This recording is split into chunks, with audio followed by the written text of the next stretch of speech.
Hey, Luke, Andy, hello. Ooh, I need some. I need some oil. Some greased lightning I need here. Wow. Anyways. Apparently, stuff is working. There's probably a delay of 30 to 45 seconds or something, so I'll wait for some initial reactions from you guys. Hey! Hey, Andy. Working and lurking. That's the way. And Luke, why are you awake? What's the time over there? Let me guess. Like 8, 14, like 7:45 in the morning? 7-ish? I don't know. Anyway, so this is what you're hearing right now, and it's not pretty. Welcome to my first stream since forever. I hope there's no double voice right now. That would be awkward if I have to fix that issue again.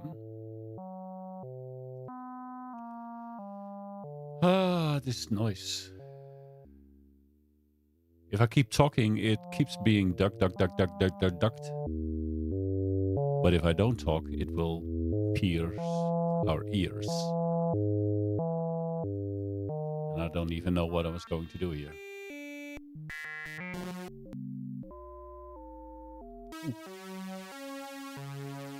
Can you say super soft? Voice is good. No more double voices. I'm glad.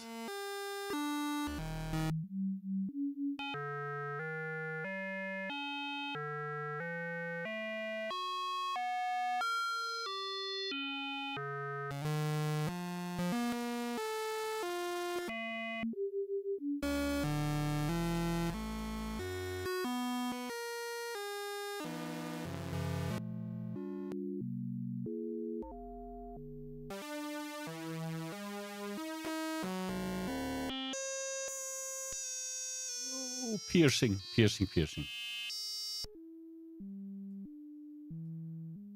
Almost sounds like a summit. Okay.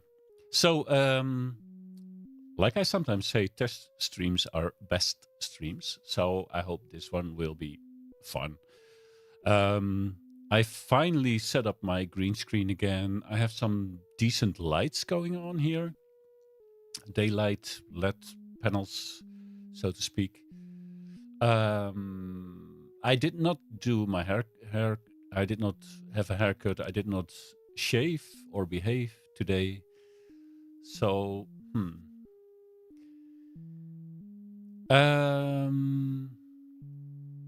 and so I reinstalled my Panasonic video camera actually as my face camera.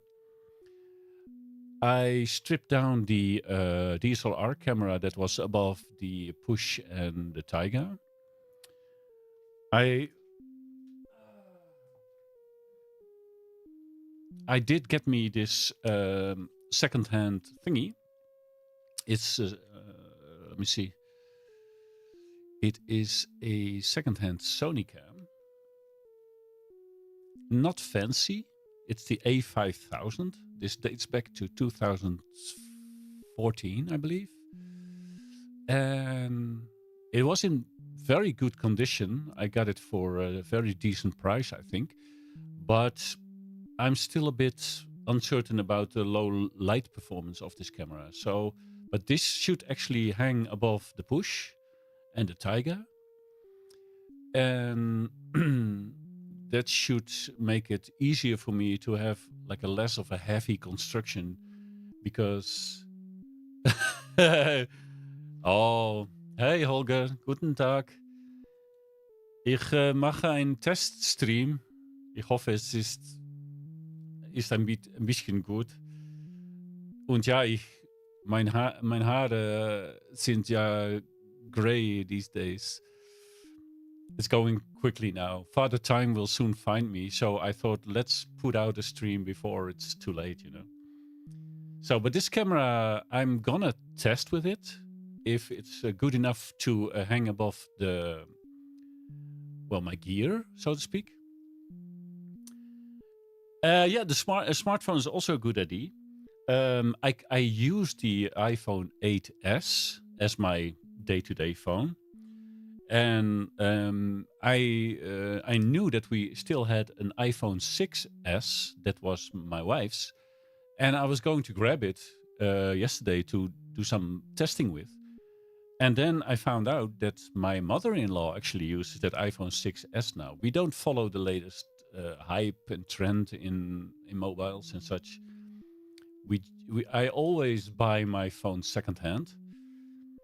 And but the 6s would have been nice, and the 8s would be nice, but I use it. No one needs a camera. No, I do. And actually, I got this camera for very little money. It's 10 years old, but it has a phenomenal sensor. And I made it can shoot in RAW. So just like my DSLRs, this camera can shoot RAW images. And I use Lightroom and Photoshop to process my pictures. So I can change everything after the fact. Well, except who's on the picture and if it's sharp or not. But the low light performance was not so great when I tested this last week. I will do a retest if it doesn't work well enough. I am probably going to buy a second Panasonic video camera, which is facing me right now. Because now that I put it through a Blackmagic design video switcher, I got a quality from it that I've never seen before. I have capture cards in my PC and they did the job fine. But now using this through this hardware straight into OBS, it's like a new camera again. And it wasn't even expensive new. So I think getting it secondhand somewhere in this range is probably super cheap and gives me good zoom quality, a flippy screen, and the video camera also doesn't heat up while running for long hours, and the DSLR does. So, but I'm going to try this first again. So the sound in the background is driving me crazy. Oh, Sin Seeker. Hi, Luke. Dressing for work. Pants on. It's pants on day. I know, Vulcanized, that you use the Xiaomi phones, and in good light, they perform really well. I know. The Blackmagic switcher cost equivalent to that of a camera. What is the Blackmagic switcher cost equivalent to that of a camera? I bought it, the Blackmagic switcher secondhand for 210 euros. New, it's now 345 in the Netherlands. But they used to be like 500-600 euros. So the prices have come down like really sharply. And I bought this off someone who had a sports channel, and he outgrew his gear, and he asked like 210, and that's it, and it's in perfect condition, in box, everything clean and clear. So it's really, I mean, like with the secondhand Sony camera, I got it so cheap.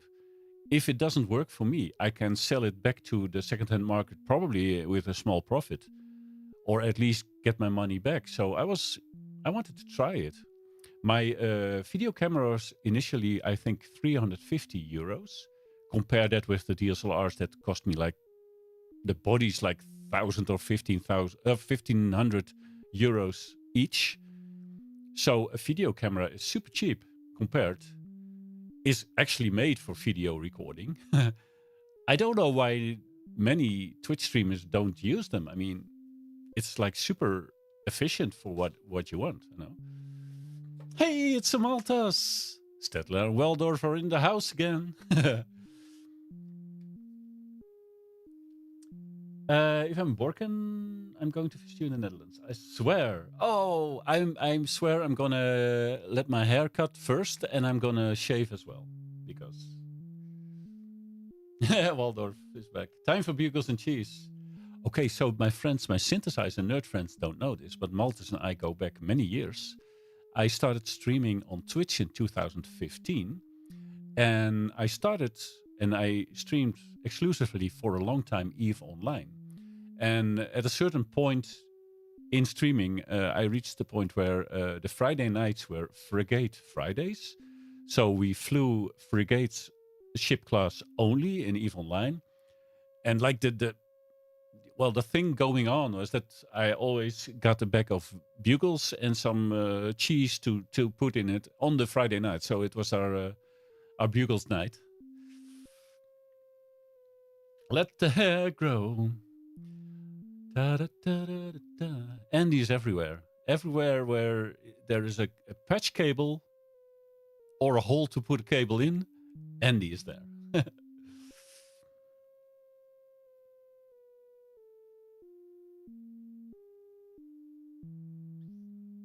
Great of you to stop by. And I mean, at least now I can find out whether stuff is working. So, yeah, cameras. I could probably... do I have new glasses or are my eyes just getting old? Hard to say. I probably should get some new glasses so I can see shit. Okay. The plan was to make sure that technology is working again in my humble streaming setup. Like I explained, I do not have a camera pointed at my push and my Taiga right now. I just wanted to go live and see if this part at least works. I have been called Magic Mike, but that is in my better years. My wife sometimes refers back to the days where Maltas called me Magic Mike. I don't know why she does that.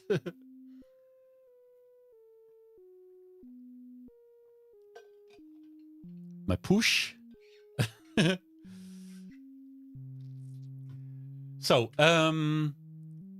we're getting sick and tired of it. But so for a test and without needing extra gear and such, I thought it would be nice to make a patch from scratch in VCV Rack.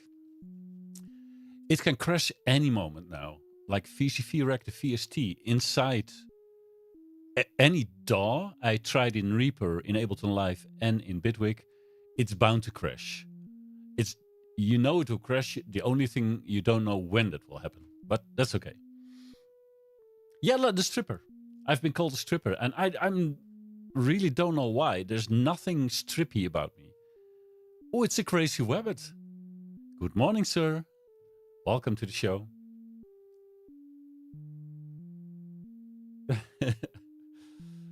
Okay, so if you would excuse me, I will... Oh, another thing you have to know about me. During my streaming years as a gamer, I still game every day, by the way, but I want to keep this YouTube channel for music-related stuff. But I used to game very little during my gaming streams. I sometimes had 3 or 4 hours of game stream, but I basically, maybe I got shot down in EVE Online, my ship got blown to pieces, or maybe I finished some quest in Path of Exile, but usually I spend more time talking. And the funny thing is, in real life, like in normal life, I don't talk at all. So there's something weird happening. Uh-oh, your package from Teenage Engineering. Volka, is that one of the surprises? I wonder. Oh, is that... Oh, wait. Holger, du hast den Sampler empfangen? Oh, mein Deutsch ist... wir müssen mehr reden, so dass ich mein Deutsch üben kann. hope. No pink banana. No bandanas for me.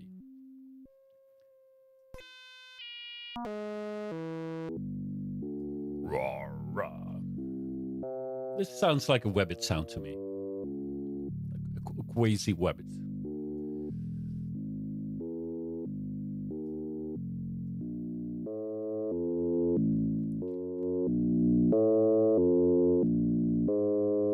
It crackles a bit. So the only thing I got up right now is a clock. So this module, the clocked, it provides the modular system with a clock, like a BPM, beats per minute. But yeah, well, I can set the beats per minute here, turn this knob.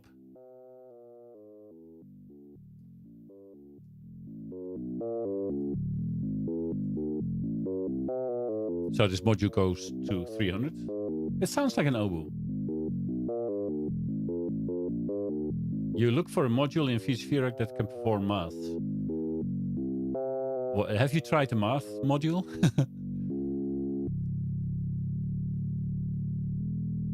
So, but besides running one clock, it has 3 more clock outputs, and they will become. I will try to use them in this little patch in this test stream.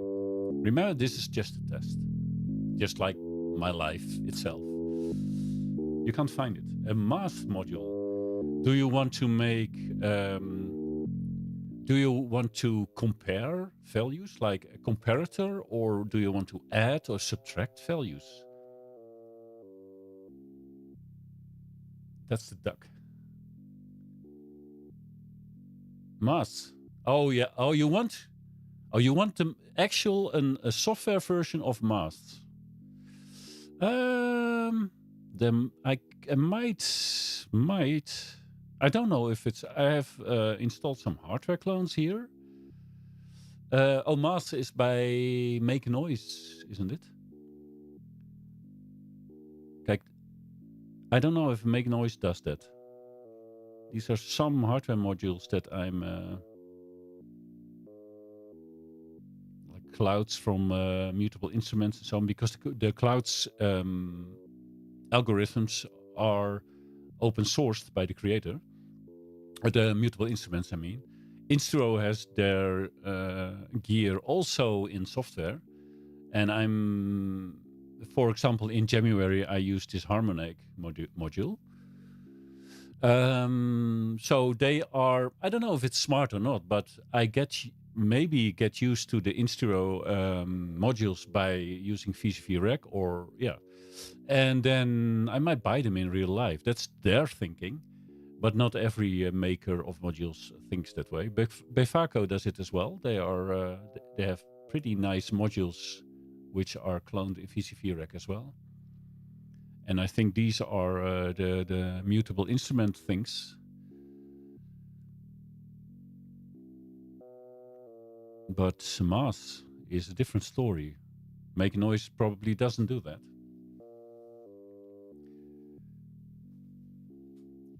Analog computer designed for musical purposes. Amongst other things, it will allow you to, yes, make noise. Oh, make noise, yeah.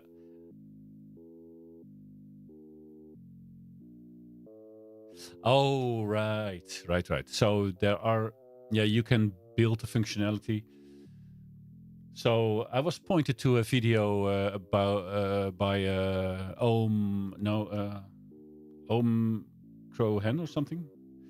The guy who knows a lot about VCV Rack, and he built my Pittsburgh modular Taiga inside of VCV Rack. So he looked at all the functionality and grabbed all kinds of modules to, well, basically replicate what the Taiga does in hardware. That was a very good patch. But yeah, it was pointed out one day after I spent my money. which was not so great. Omri Cohen, that's the one. Oh, Synthseeker, we live in great times where you can just do the driving and the putting pants on while listening to a stream. Thank you very much. So let's remove this. So, well, a clock module is always handy, and an audio module in this case, because I'm running my patch inside of Ableton Live, the audio module makes sure that the sound that is created by the modules in VCV Rack goes back into the audio engine of Ableton Live, where I can, if I want to, process it further with effects and such. But I rather do that like in the patch itself as well. Oh, you made a comic video about Omri Cohen? Oh, wow. I didn't know that.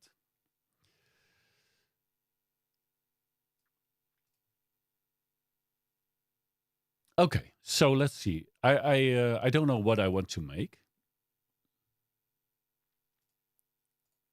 So ask away. I don't have to use hardware clones. I can use whatever I want, of course. Maybe grab some kind of sequencer so that we get some stuff running. This is a good one, by the way. Detroit by Bedu. It is a clone of the Metropolis or Metropolix. I don't know what the X has more than the is has. But the Detroit, I used that in January as well. I think I had a jam with 3 or 4 instances of Detroit running. That's a good one.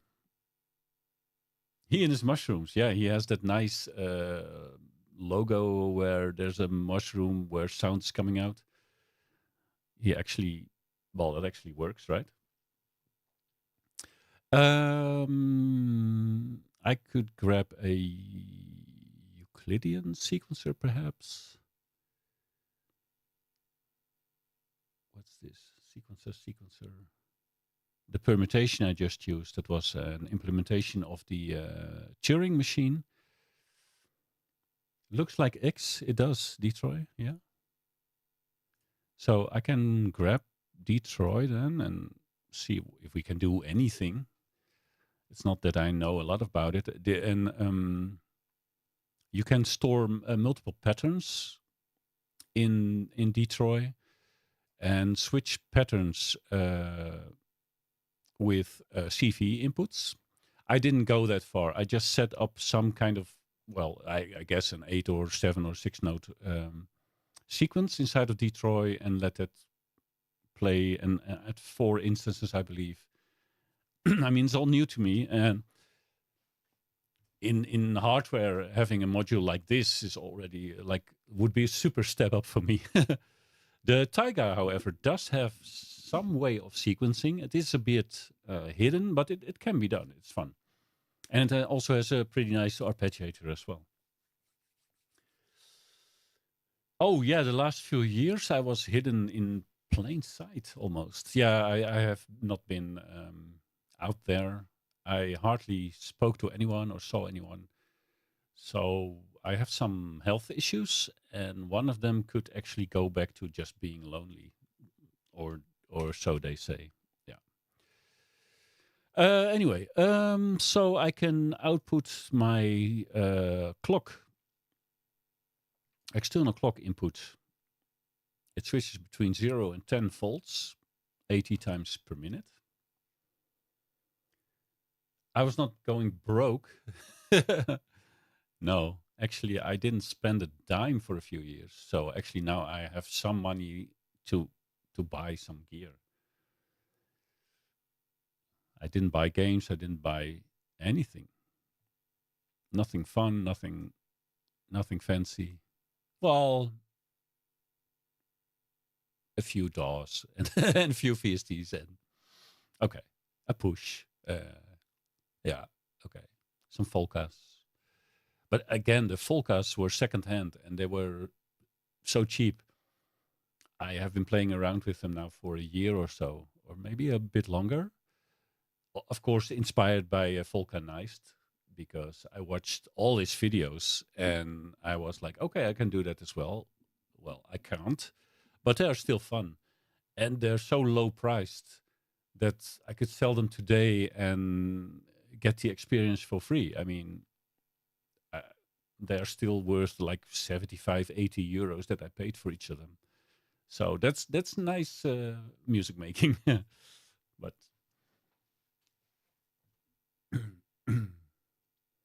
okay, Wabbit, let us struggle together because I know you're struggling with where to put stuff in and where to get stuff out. I have the same if I use a module that I have not seen a lot yet. I started with modular in software in December, early December, used it a bunch in January. Some of that was already prepared in December to make sure that I could actually publish the finished videos in January. And I learned a lot, but that's also very easy to forget some modules again because I had quite some variety in them. Now, if I start buying some modules for myself, I will have to do with those modules for a while, I guess. So I will get a deeper understanding and also remember better what I can do with them. Yeah, the beats per minute, this tempo you see here, 70. I can make it even a bit bigger because oops, what's that? The screenshot shot.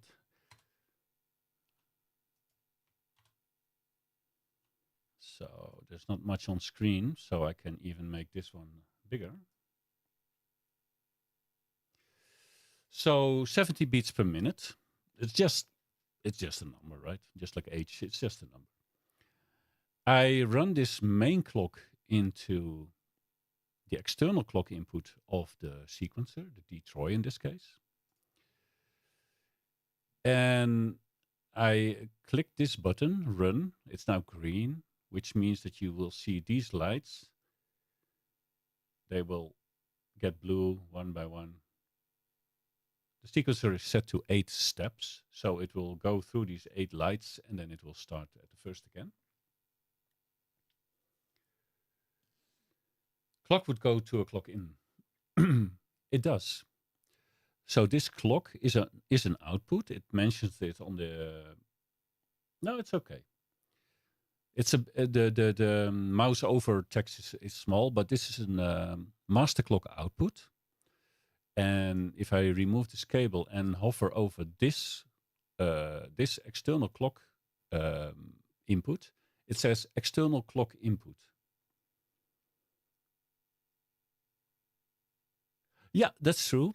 Detroit or Metropolis has a clock of its own. And that clock can be set here.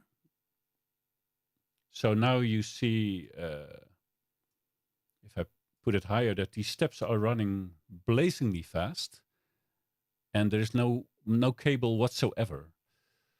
But I want to use a main clock module to control the timing of my entire system, however small it is in this case. It's just one sequencer. So I put it in the clock input, and it will now follow the BPM that is here, the 70.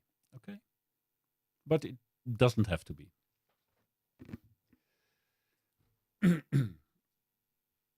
Okay. Now a sequencer,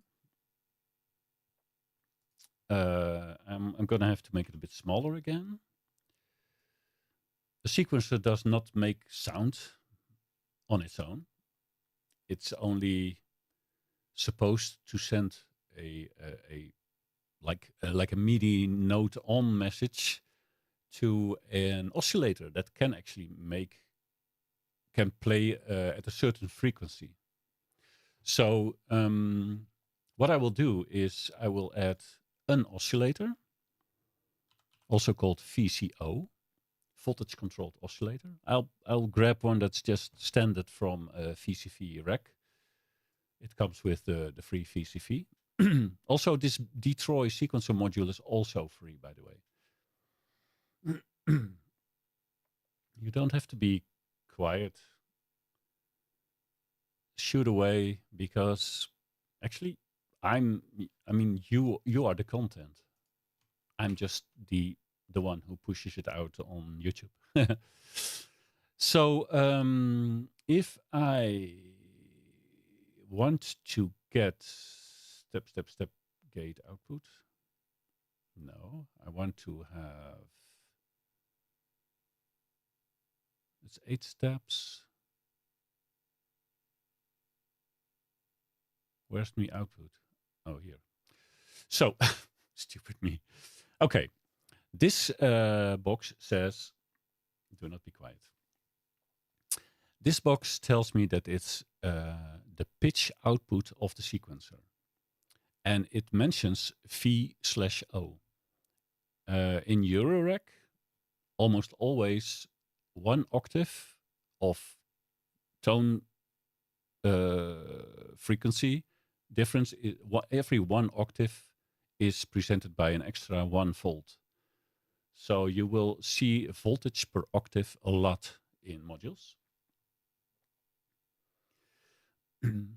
Yeah, Malthus knows this, and that's why I often talk a lot during streaming and do very little.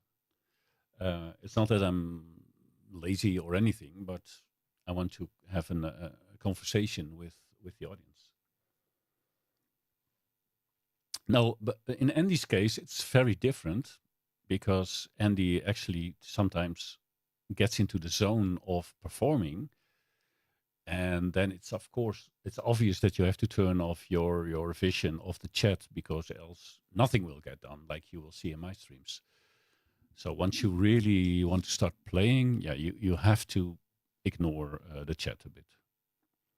So the pitch output of the sequencer, whatever that might be, I will put it into the voltage per octave input of the oscillator. The oscillator is the noise-making machine. The sequencer only tells it at what pitch that noise should be created. And is there actually a voltage coming? No.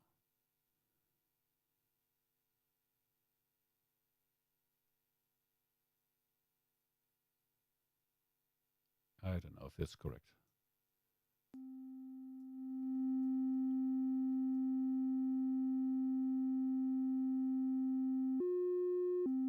Yep, there we go.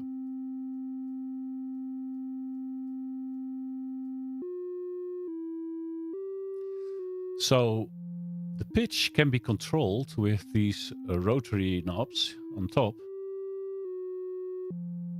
And they are represented by just a number, plus or minus number, which doesn't mean much to me. But anyways,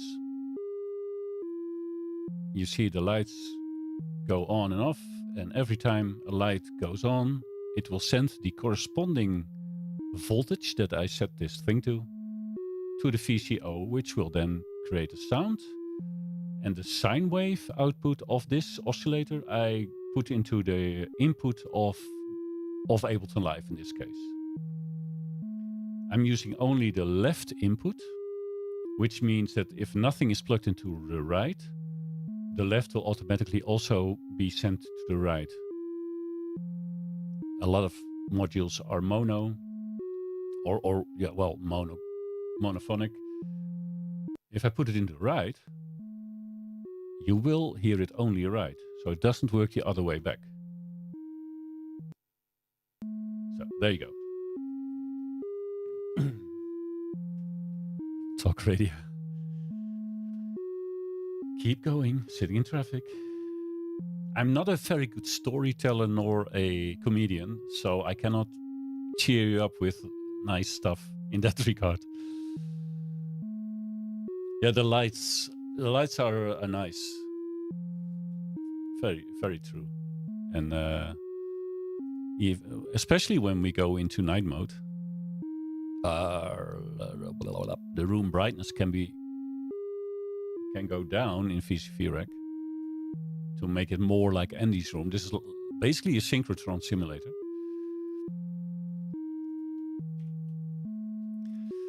So, but it's not so handy for it's not so good for talking about. No, that's comedy in itself, Malthus, that you would say that. Okay, so besides playing these pitches, they're not random, but the pitches are not set to certain notes. But you have the option to scale with this knob. So you see it in this display. I'm now set to C Dorian flat 9. I don't even know what it means. So let's go to C major, C Aeolian, I think is major. But we can go to a different key as well.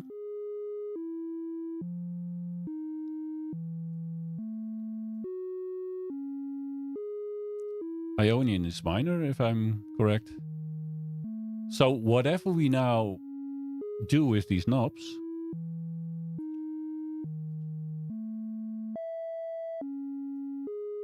will it simulate the beard, Luke? The synchrotron simulator.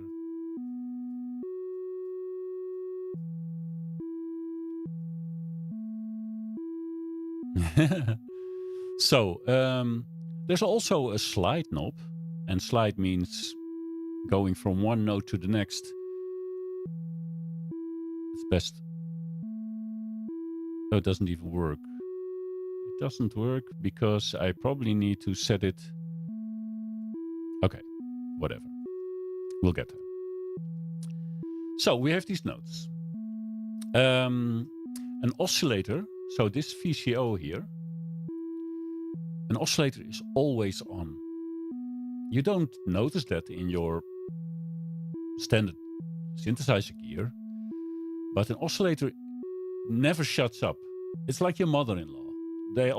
It takes a good filter to shut up a mother-in-law. Well, that's the same with a VCO.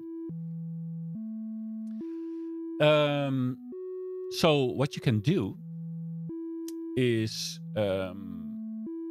add an VCA, which is an amplifier module. I'm just trying to do it in a simple way, and it's not for you guys. It's so that I can understand what I'm doing. So with a VCA is an amplifier, and it's actually not so much an amplifier as it is an attenuator. So it can mute or dim the signal that's going to the audio output. A filter, yeah, absolutely. Hey, Sonicronic. Welcome, Kari. Nice of you to stop by. A wife needs an extra measure. Yeah. For a wife, I would consider a 24 dB filter. So it's really steep. It's like you can talk till here, and then you just have to shut down. I'm sorry. So, and I'm gonna introduce an envelope generator. Let's pick one from VCV Rack as well, because they are provided with the software, and they also are the simplest, I think, to understand. She needs a modulator, yeah. So, let me see. I hope I'm doing this correctly. Okay. So, let me slow down even more. Okay, you hear this tone all the time. An envelope. Yeah. If your wife has an envelope, I would make the attack really short, and the sustain must be a 0 and the release also. So she can have a simple blah, and then you just cut her off. That would be the wife envelope. Okay. What we can do, we are sending this volt per octave that I now released for a moment. We are sending that from the sequencer. But we also have a gate output. And the gate output is basically a short signal telling you when the note should be on and off. Oh, yeah. This one checked on YouTube. I'm on my phone as well. Okay. No problem, Kari. I'm glad that you found me again. And Sonic Chronic and I kind of found each other during January again. We watched each other's videos before, but in January we got some good like back and forth going. And he does a lot of stuff with the Volca bass now, but also the Volca FM. And I really like what you get out of those machines, Kari. And I think this year we will have some collaboration in the stars. I think so. We can do something together.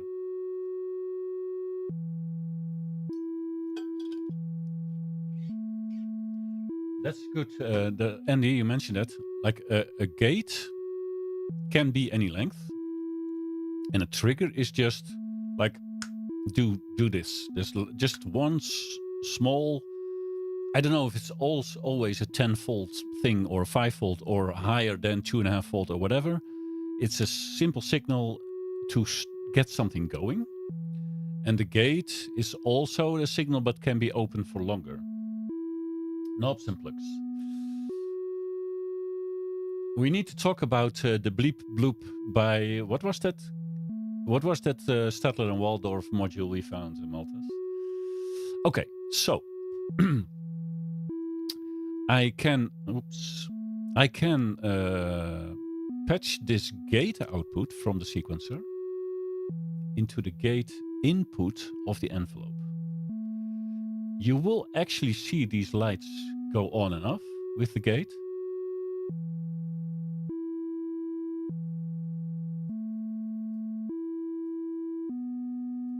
And you get a graphical representation here. Every time a note is sent by the sequencer, there's also a gate signal that tells... Oh, hey, can I make this? Oh, I thought I could make this a bit larger. Okay. So we can make the attack and the decay, sustain and release stage of a playing note, so to speak. We can change how that operates, but it doesn't do anything right now. I sent a signal to this envelope generator, and it graphically represents. Boy, English is hard. But to actually make this do something, look at the VCA, because the VCA amplifier is at 100% at all times now. So if I were to get this sine wave from the VCO and put it into the channel input of the VCA and then the output to our audio engine, there's nothing different than before. We just introduced an extra module in between the oscillator and the audio, but it has a second input, a CV input, a control voltage input. You can feed it many things, but let's feed it the envelope that we just added to this patch. So this envelope output here can be fed into the envelope input. And here you will see that the note will no longer play only at full volume. No, the amplifier is being muted, attenuated by the value that's represented in that envelope. It was a fun January, Sonic, and I'm really grateful that you followed my stuff. Yeah, we will go on, and I hope we can sometimes make something together. Like you sent me something made on the Volca FM, and I add some, I don't know, sound bed of strings or whatever under it, and I send it back, and you add something so that we can kind of collaboratively make a jam or even a whole song.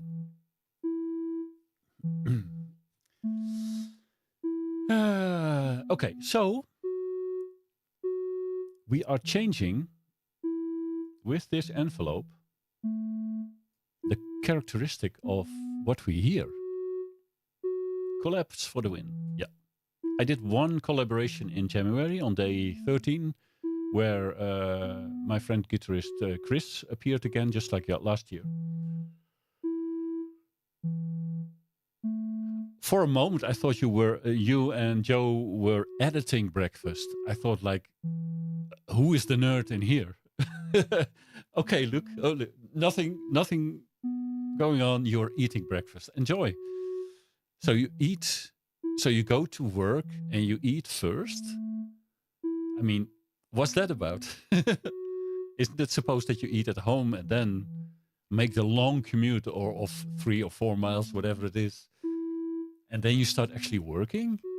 I don't know. I'm a different generation.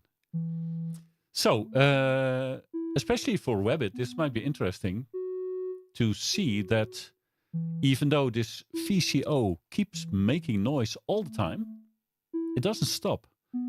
But we put an envelope in the path, and this envelope decides how long a note will sustain and how fast it will attack. Will it be plucky or will it be more like a pad? Yeah, the day 13 with Chris was nice. I think he himself was not very excited by it in the end. He had very little time because he had a recording weekend with a Dutch artist before, and we had no time to discuss anything. I sent him like the sound bed. He did his recording. I slept together, did some mastering, and then it was already time. It was already 1:00 p.m. on that Saturday to publish the video. I think I should have sent him the video first. But hey, I mean, it's only January, right? So we can change the attack. I can make a long attack. I can make the attack so long that the sound even never reaches its highest volume point. Because the gates or the note length of what's coming from the sequencer is shorter than the attack time that I set in the envelope. We slept together and did some mastering. Mixing and mastering, no pants required.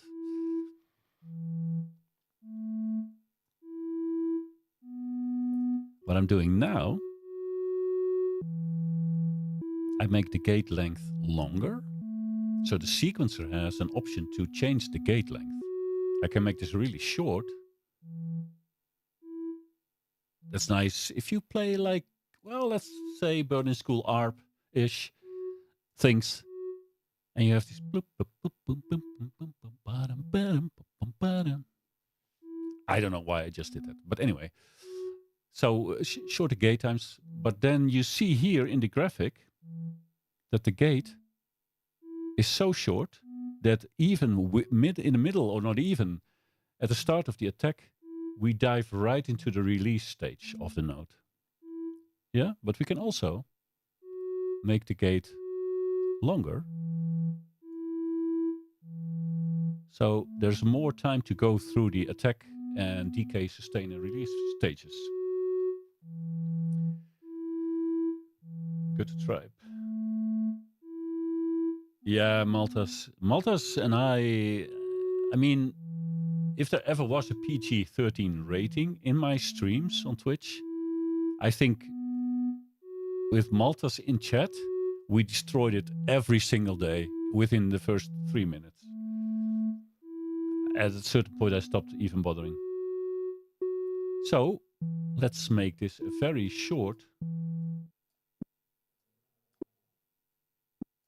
Here we use only the attack stage, and then immediately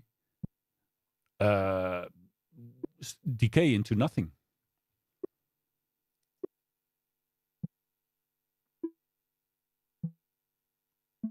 We give it a little decay.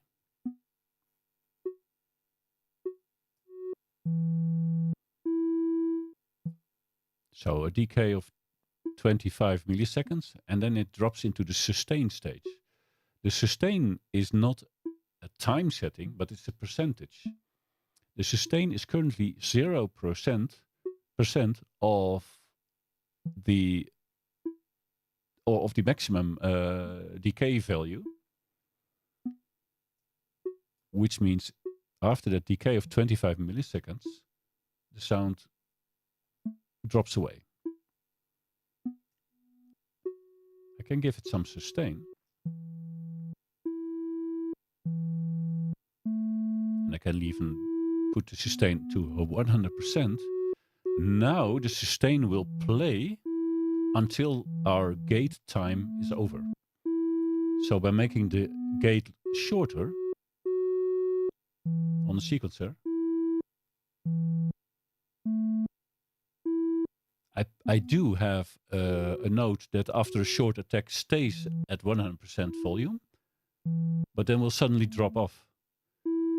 And then we have the release stage, which is in milliseconds or in time again.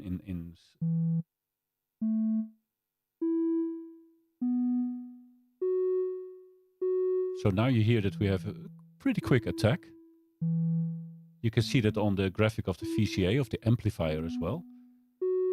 We go to full volume, well, basically straight away.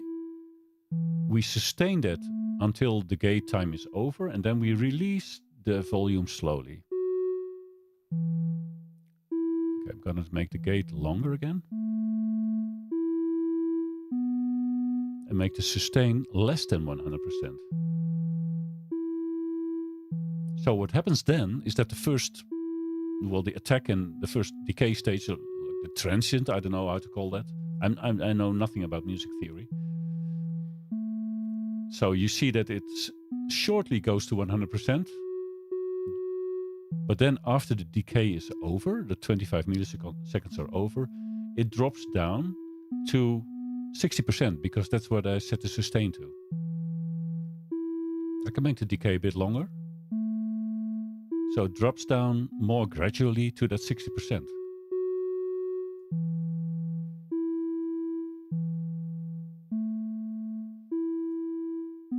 And then if we make the attack longer, we get a softer intro into that sound. I don't even know why I'm explaining this, but this is what is going on. It's also going on in your synthesizers, guys. You just don't see it. You don't see it in the default sounds that you use. And to be honest, I'm just starting to see the light because I've had synthesizers for over 30 years. My Roland D10 was the first. I didn't understand a thing about it. I just played with the presets, and I thought I was a great producer. Then I got the Kurzweil K2000, a phenomenal thing. I still own it. I am talking about someone in Belgium who wants to buy it off me, but he doesn't want to pick it up. So we have to find a shipping method for this steel beast. Anyways, I didn't understand anything about the K2000 until like 2 years ago. And then I thought, wait, so this is how a synthesizer kind of works? I should have known that like 3 decades ago. I could have done so much more, like besides playing the 200 presets.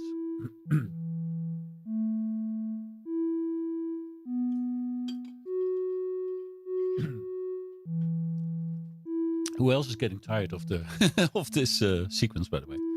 Anyway, I can change the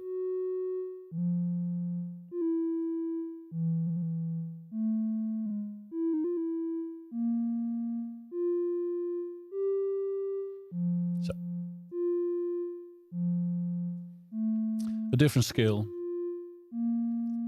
new possibilities. Okay, so that's one sequence going into one oscillator. Let's add a filter, shall we? also called a VCF, voltage controlled filter. I picked the standard. I'm gonna put the audio a bit out of screen. It doesn't really matter anymore. So before a sound created by an oscillator goes into an amplifier stage, in many synths, we also have a filter stage. So instead of grabbing the input, like the sine wave that we are working with right now, and put it into the amplifier and make it ring in our ears, we can first let it go through a filter. This filter has an audio input. So you see these lights. If you hover over the connections, you will see a range of voltage in the small text. You have been away and I didn't notice a thing, Andy. I mean, you could go to bed and I would still think you were here all the time. I mean, if you want to. I'm sorry. I'm happy you're back. So, so the sound, the audio of the oscillator is now going into the filter, but the filter is going nowhere yet. Okay, what I can do is I can grab the low pass filter output of this filter, or I can grab the high pass filter output of this filter and make it go somewhere. A lot of times we as subtractive synthesizer nerds will grab the low pass filter output. So a low pass filter does a thing. I will let you hear. So instead of putting the sine wave from the oscillator straight into the amplifier, I am picking this low pass filtered output and put that into the amplifier. You don't hear a lot of difference. That is because this filter is currently open as far as it gets. The cutoff frequency is 8,000 hertz, 8 kilohertz, meaning that everything above that will be cut off by this filter. But we weren't playing in that high region anyways. So you still hear what you open a tin of paint even. I should paint my green screen behind me and with a different color. Andy hates painting. So that would shine through the interface of Ableton or VCV Rack all the time. But good job, mate. My last paint job was March last year when we finally grabbed our shit together and redecorated the bedroom and also got a new bed and new mattresses and stuff. There was a lot of... I will tell about that once in the chat, Renting Humans on Luke's Discord. But anyways, it was necessary after so long, and especially since the neighbors had leakage from their top floor, which went through the like some roof plates, and it started. The water was flowing down on our bedroom walls, and they had no issues. So it took me a bit to find out what was actually going on. Anyways, that's all gone now, for now, and I hope that our new wallpaper and paint and everything is going to be all right for a while. Okay, if we use the low pass filter output, so let's cut off a lower frequency so that we hear the higher frequencies like disappear.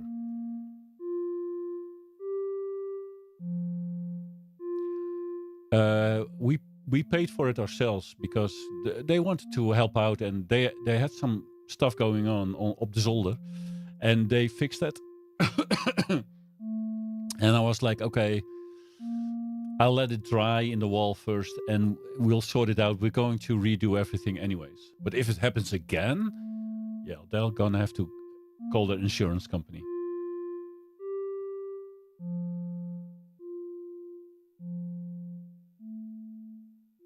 So you hear less and less. That's not because I turn down any volume, but I'm cutting off everything more or less above the 153 hertz range. And now I will dial in some resonance.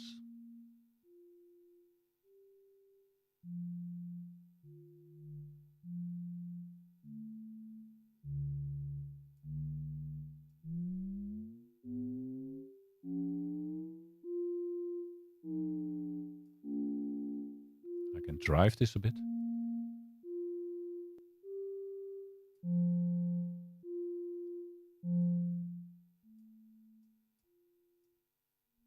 It's not great. Body painting. That makes you wonder what Andy's wife's now glossing, right? Oh, Windows.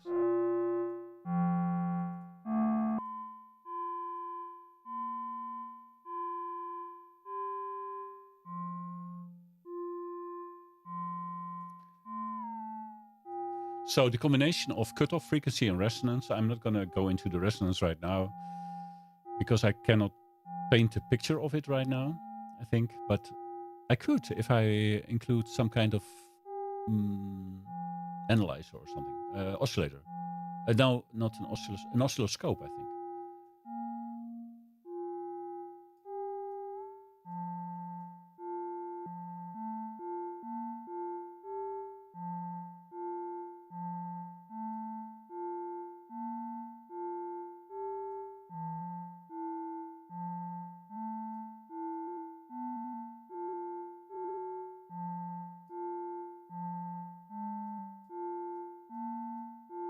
Change up this a bit. Now Luke, of course, is dying to or holding his breath until the moment that I start actually playing around with Detroit, with the Metroplex.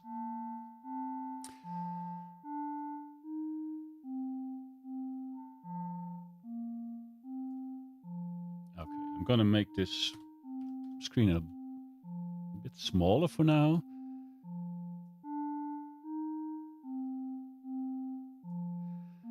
And what I can do in VCV Rack, as well as in Voltage Modular, I have purchased the option to host plugins inside of the modular. Let us introduce some delay and reverb to make it less, well, boring, dare I say. So the filtered sound before going into, after going into the amplifier, I'm going to put it into the input of this particular effect. And the output of the effect will then go to your ears. Let's see what you can do. So in this case, I'm hosting a Dual Delay X, a UVI plugin, inside of VCV Rack, which is hosted inside of Ableton Live. So hostception, perhaps? More cowbell. I have to look for a cowbell. I think cowbell is actually... I've ducking. I mean, you're fond of ducking, right?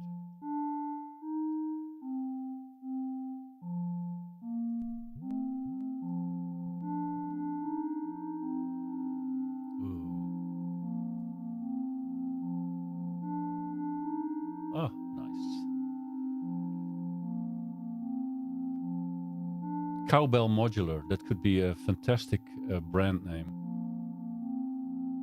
Look, this is... I actually hear it. Well, I actually hear it. Of course I hear it, but... The preset name is 45 rotation. It actually seems to rotate in my head, which I sometimes have, but then it's a medical issue, and this time I hope it's not. Can we do cowbell with elements? Is elements a mutable instrument thing? Because then I would have it.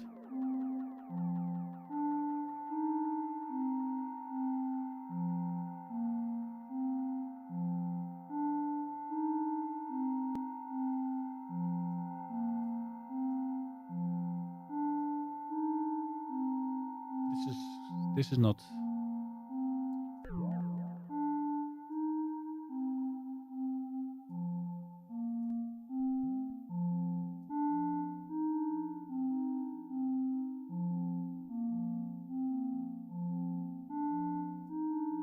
Delay and reverb Wabbit sometimes are all you need.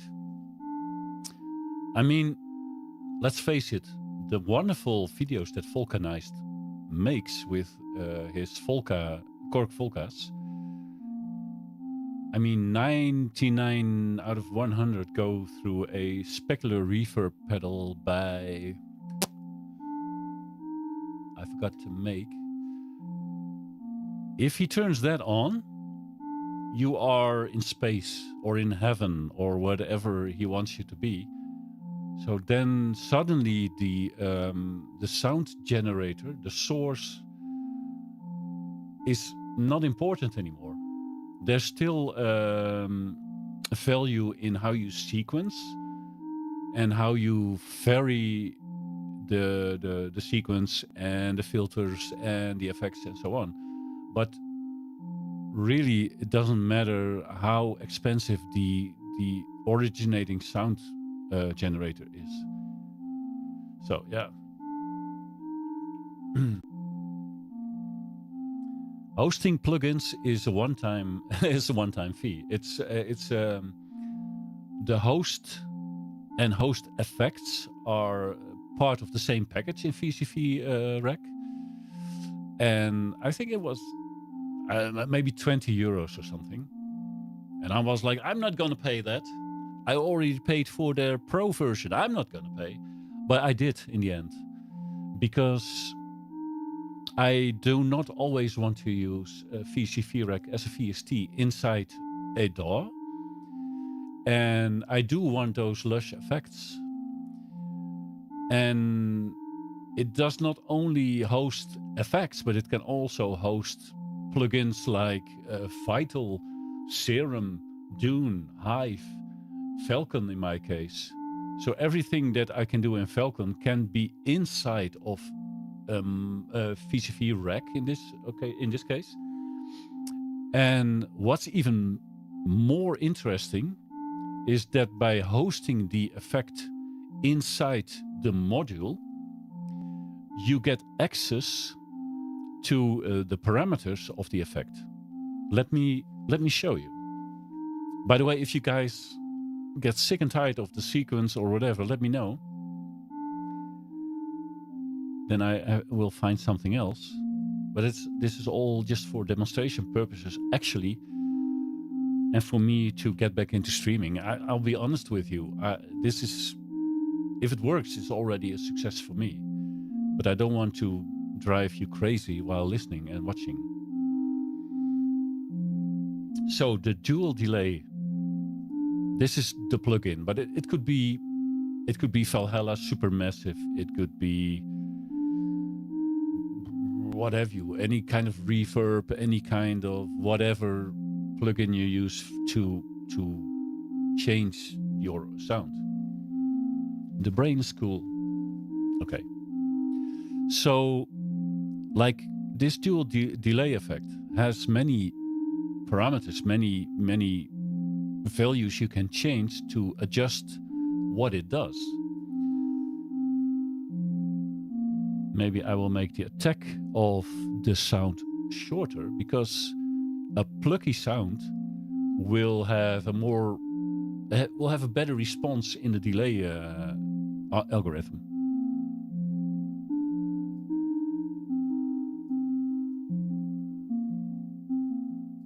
You notice that? By switching to a shorter peak in the sound, we get to hear more of what the delay is actually doing. Okay?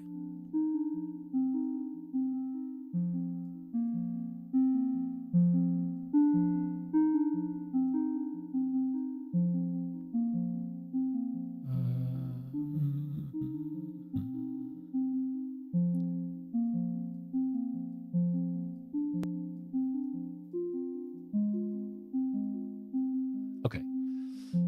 Just a slight change. So the dual delay, which is here, where my mouse is. I should actually install a mouse light utility again, so that you get to see a glowing light around where my mouse is pointing, so that it's easier for me to explain where I'm at. Anyways, this host effects module, you can click. What just happened? No, I don't want to do it like that. You can right click on one of these 16 slots, and then you get access to all the parameters of this particular VST, of this plugin. There's a bunch. So let's say I want to control from within the module, from within the patch itself, I want to control the amount of feedback of the delay. So feedback means you hear the main sound, then the first delay, then the second, third. The higher you put the feedback, the more instances of delay you will hear of that first note that got into the delay. I can demonstrate it by actually binding this feedback. So this feedback is now bound to this input. Usually, when you open the VST on your screen, you can turn the feedback knob, right? So I can change this. And there's nothing anymore. If I open the knob, you will see a graphical representation, which is nice that Dual Delay X does that. And the sound changes. Right? But I'm not going to touch any knobs. I mean, I've got voltages that can do that for me. So what I do, you are about to patch into the plugin in a Neo voice. Okay, so what I'm gonna do, I'm gonna grab a simple modulating source, an LFO, a low frequency oscillator. A low frequency oscillator oscillates so slowly that you cannot hear it, but it's still going to be outputting a voltage. Yeah? So, I'm going to add an LFO, low frequency oscillator. Here is the LFO, all the way to the right. I'm going to say, I'm actually going to grab a cable. Here's the cable. And this cable, I'm going to put it into cell input 1. Cell 1 input. Cell 1 is our feedback. We just told the plugin that we want that to control the feedback. Do you hear what's happening?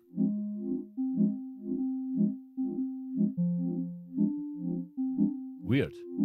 Let's look at the plugin. And look at the feedback knob here.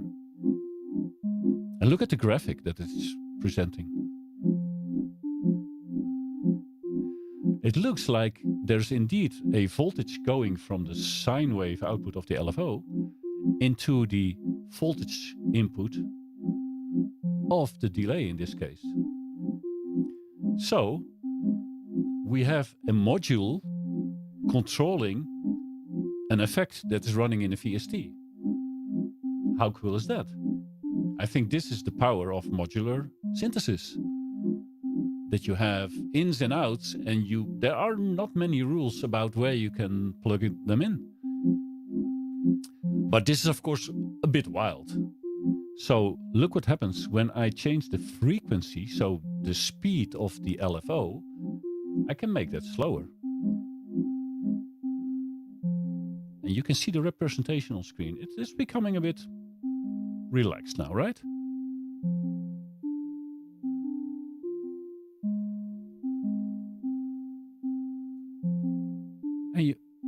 sometimes you have no delay, and then suddenly you have boom, boom, boom, boom. And then, so there is now this variation that is being controlled by an LFO in a slowly moving sine wave. So it's all gentle. Can make it slow.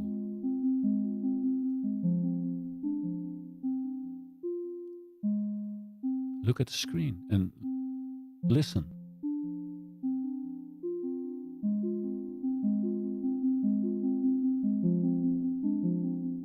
Pretty cool, huh? And that's just one parameter of the delay that we are changing right now.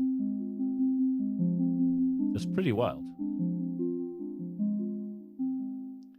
What's also wild is that we change it through a sine wave right now, which is slowly going up, down, up, and down. But an LFO can be in other shapes as well.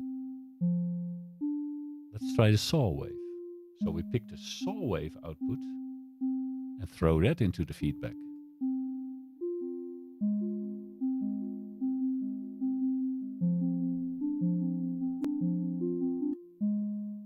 Did you notice? The feedback is slowly going up, like a saw wave does. Look at the graphic on screen. And then suddenly, the saw wave ends. That is the shape of a saw wave. And that's now also being sent to the parameter feedback in the delay. Not exactly what I want, but it works.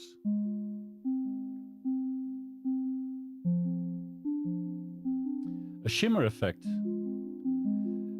Well, I think there are shimmer effects inside this delay. We can, of course, look at how they actually work. I think there is something shimmery, lush.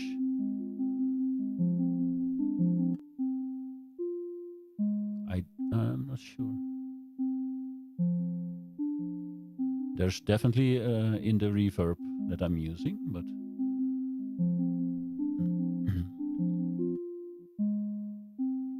let's pick another one.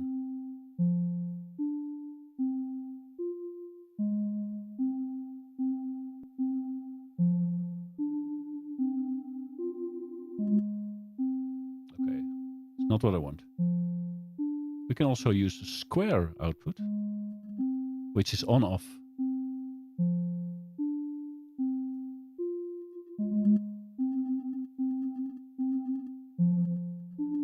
So square is on, off, on, off.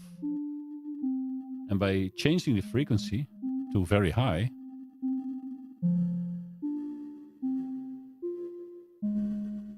we get weird stuff.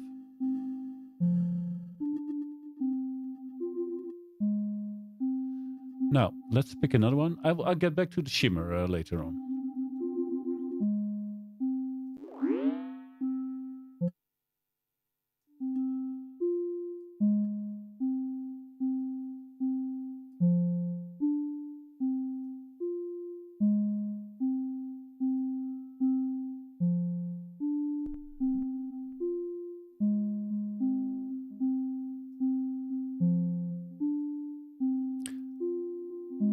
So let's say we like this, but we also want to change the mix. How much reverb do we want? Yeah, how much delay, sorry. I could grab a second LFO if I want to make it...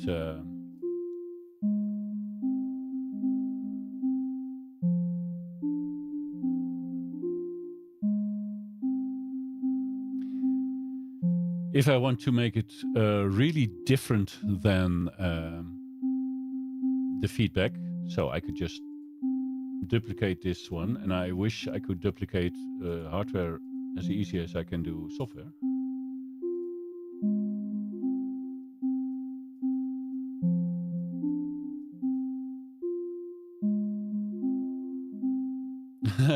Thank you, Kari. I'm.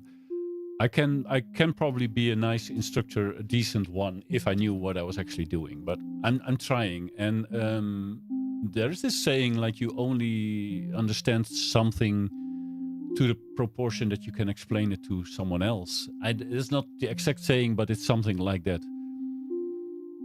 And I do learn. I kind of relearn things by showing others how to do it, I guess. So a deep question from Luke, from the other side of the pond. What drives you to make, create, or explore music like this? That is a good question. I think there are two things going on when faffing about like this, as Synchrotron would say. First, I am very much interested in learning how to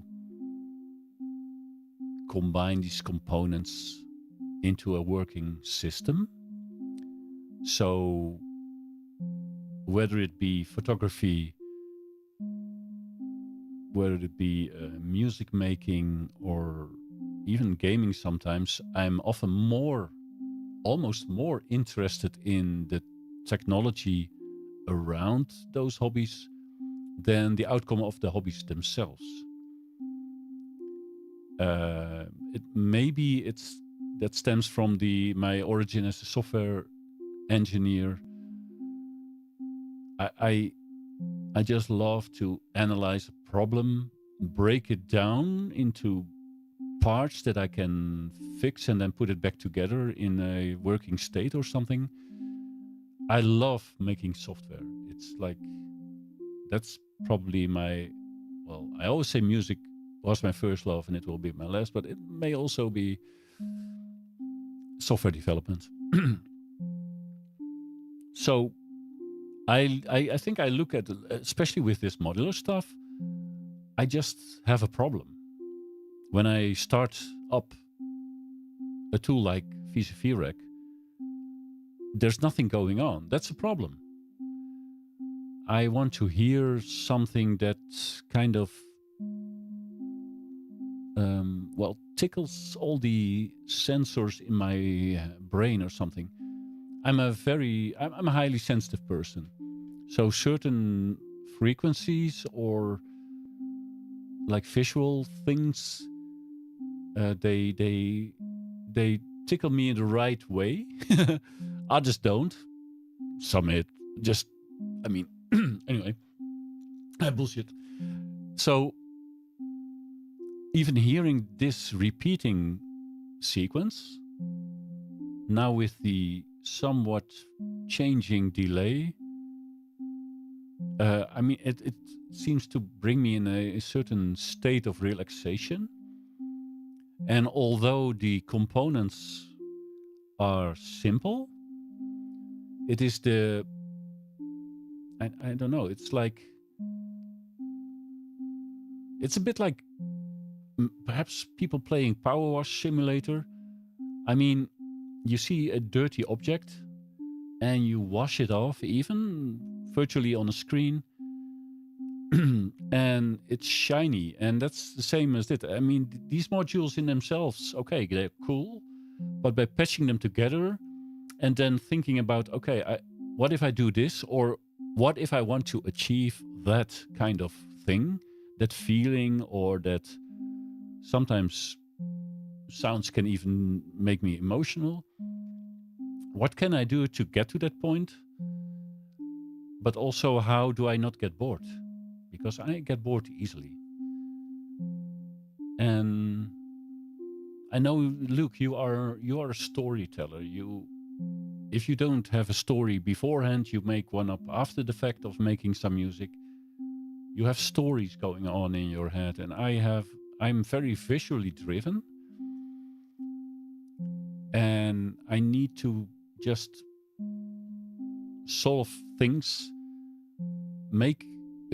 grab a stash of modules and cables, and sort it out so that there is some harmonic thing going on. I don't know if that answers the question in any way or form. Sorry, what was the question? Squirrel? Something like that. Oh, Tenshi Mari is here. Mari. Welcome. Oh, we haven't met in so long. So Tenshi Mari is close to me, like physically and in my heart. And we haven't spoken in so long. I haven't watched her Twitch streams. I haven't been anywhere, so she couldn't watch or speak to me at all. But thank you for stepping in, Tenshi. The notes will drive you crazy, but I hope my voice will relax you a bit to balance that out. So,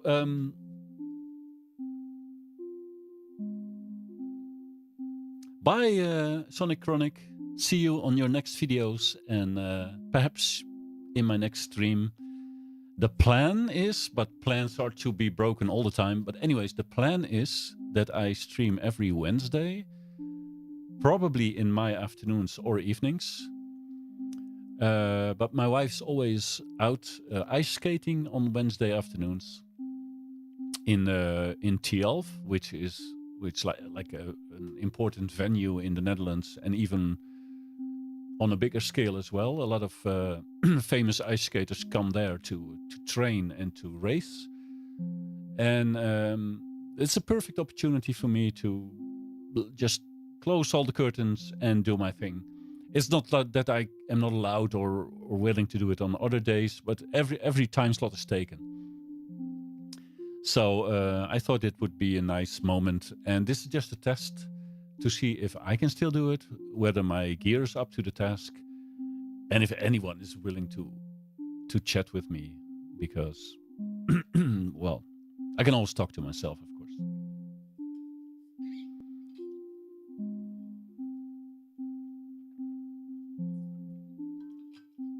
Oh, to be honest, Tenshimari, I'm not doing too well.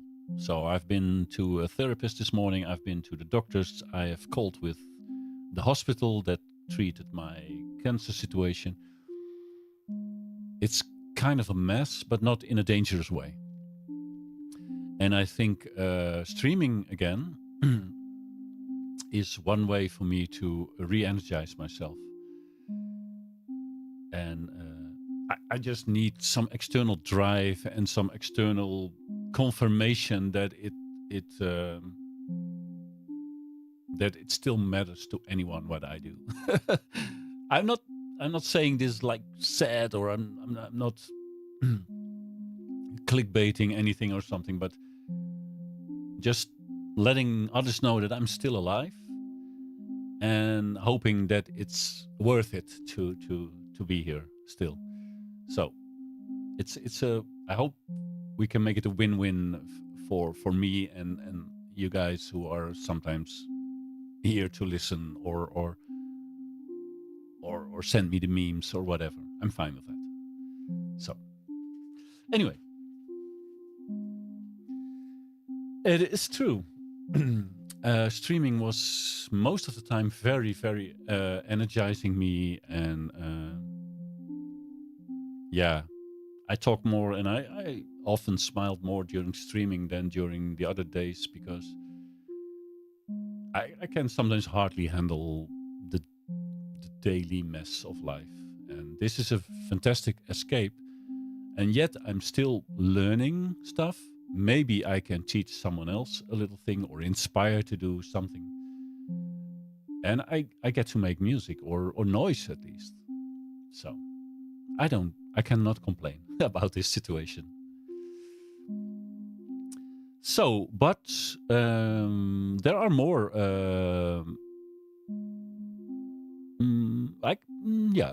there are more parameters with the delay that we can work with. We have duckers, and gosh, do we love duckers. A tape drive, warm, saturation, of course the mix, the mix.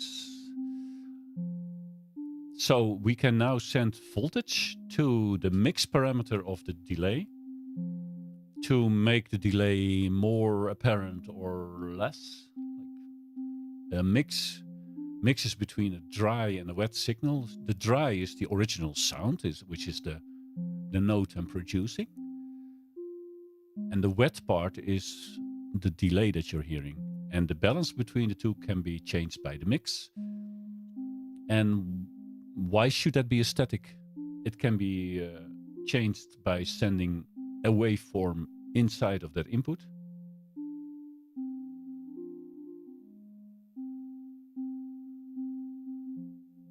So you now hear.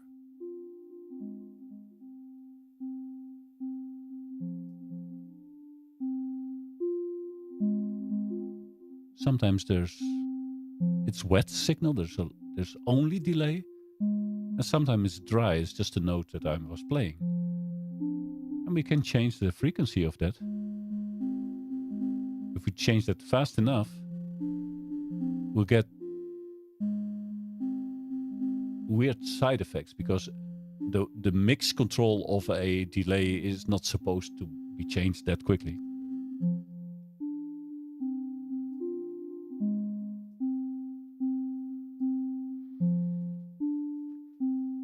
Oh, that's nice, Marie. A book reading date. Awesome. You are now at book 25 out of the 150 that you want to read in your life, or? Marie likes books. Is that? I think that's a proper. This is a proper statement. Okay, because all of our effects will be inside of the patch and not in Ableton Live. In this case, I will make another effect. Simultaneous reading, yeah, that is cool. And then talking about it with each other. Awesome. So after we get the delayed output, we could send the whole bunch into a reverb. We can also send just the dry signal, the note signal, into the reverb and get that into a mix. But for now, let's chain them, right? So the output of the delay, I just cut the cables. I just throw them away. 36. You're at 36 already this year. Wow.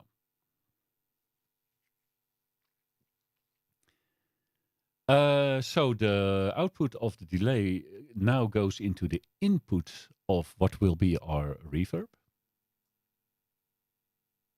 Wait, what? Oh, okay. The output goes into an input, and then the output of the reverb goes back into our left and right channel of the audio of Ableton. I don't know if you noticed, but I save a lot because this should have crashed already. Now I'm gonna. I could use Valhalla Supermassive, or I could flex and throw in SparkVerb. SparkVerb just looks pretty good.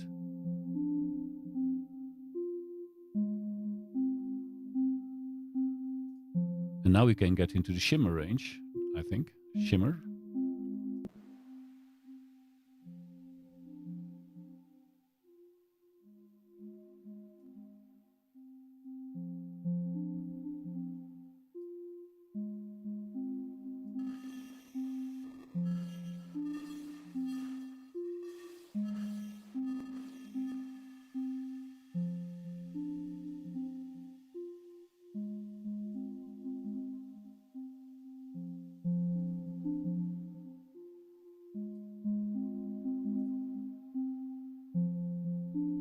Perhaps something else. An endless reverb.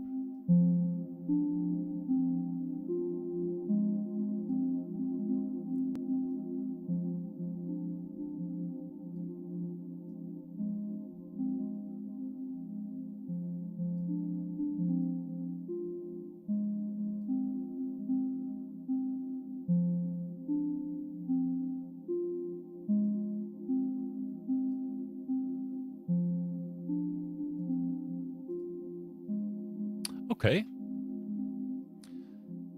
So, what do we have? We have a clock at 75 beats per minute.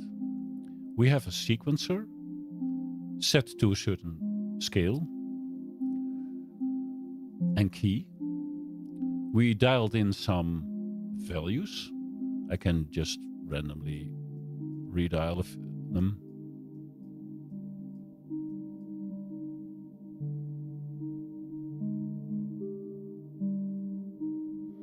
We have an oscillator that's creating the note for the tone for us. We picked a sine wave all the time. What if I pick a saw wave?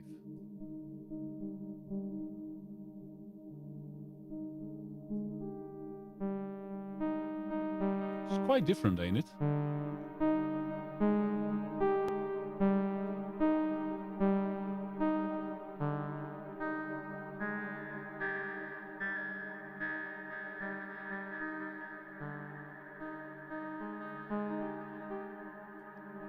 So we have a filter. For now, I open the filter completely. So anything or everything below 8 kilohertz will go through.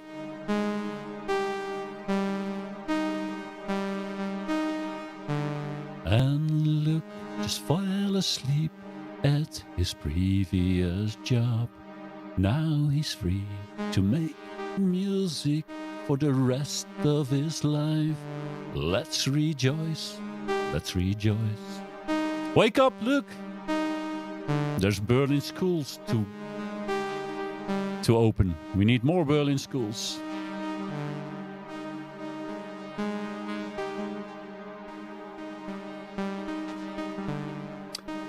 So, by changing from a sine wave in the oscillator to a saw wave, we opened up a world of bleeps and bloops.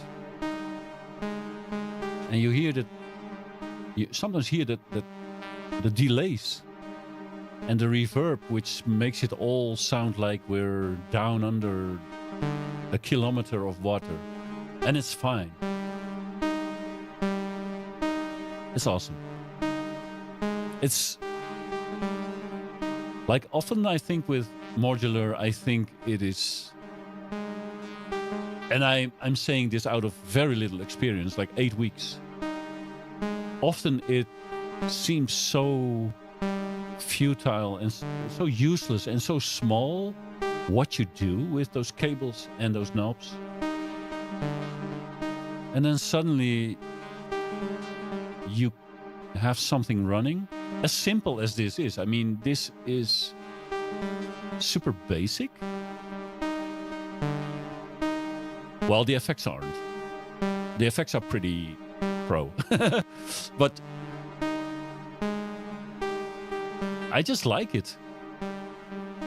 Does it make me weird?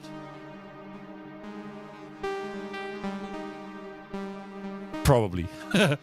Anyway, so we have the envelope. I can make like really short.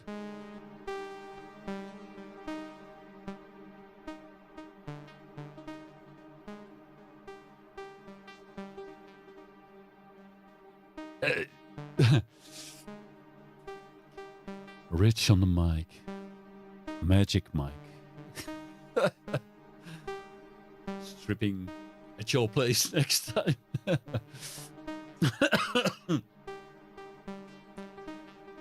You're afraid of this software. You have self-control problems when it comes to buying synth stuff, real and virtual. Okay, Realm Chat. First of all, welcome.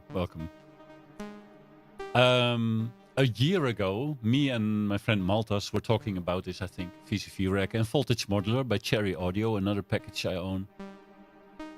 And I was like, this stuff is useless. I can do this in Falcon or whatever. I can do this in a VST. I didn't see the appeal. It was fun for a moment to mess around with the modules in VCV Rack.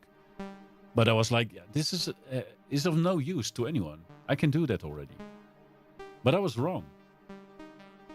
Because, you see, even in Falcon, which is a super layered and like very complex, if you want, synthesizer and sampler system, I cannot wire backwards. So there's always, whatever you do, and as many layers as you can create, there's always the lower layer, the key group, which goes into a layer, into a program, into a complete patch. But in modular, I found, like last December when I tried it again, I was like, man, I can take a cable that doesn't go from the oscillator into the filter into the amplifier. I can, and I did here, but I can also take a cable and patch it back the other way. And then things start to click with me. I could cross-modulate elements inside the module, inside the system, that I cannot inside of Falcon. And Falcon is, for me, like the workhorse and the end-all, be-all VST. But still, in this simple patch, well, maybe not in the simple patch, but in a modular patch, you can go back and forth between signals like you cannot do anywhere else. So now the challenge is for me, because I want to go into some hardware modular, I want to make sure that I buy items, modules, that can do something that my software cannot. And I'm not sure yet what items I will get. I have one, the semi-modular Taiga by Pittsburgh Modular. I'm looking at another one, the Arturia Micro Brute 2S. Micro Brute 2S with the buttons. But it's talking about self-control and stuff. Yeah, it's really, I think it's, well, it's easy. I mean, if you're out of money, your self-control will be imposed upon you, right? But given no fixed budget, I think this is a dangerous path to tread. But isn't that also the case with VSTs? I mean, come on, with Plugin Boutique. At first, when looking a year or 1.5 years back, I was like, oh man, this is great. All the sales and all the plugins, and I need everything. And it's so cheap. But after my computer kind of crashed in December, and I reinstalled everything, I reinstalled like a handful of plugins. And the rest, I don't even care anymore. So that VSTs, or just like a software acquisition syndrome, is large as well. And it's tiny amounts, but they do add up, and you just don't use all that stuff. So, but it's dangerous. Yeah, I can see the danger of modular, but there are things that I hear now that would not even be easy for me to do in Falcon right now, as we speak. So, I think it's worth the extra money and time, and yeah. Oh, where was I? Scott agrees with you. Useless. I know. I unsubscribed from Scott. Yeah. It wasn't the first time I did not really agree, but you can also be just stupid. Clickbait can go so far, and after that I'll shut down. I'll move on. So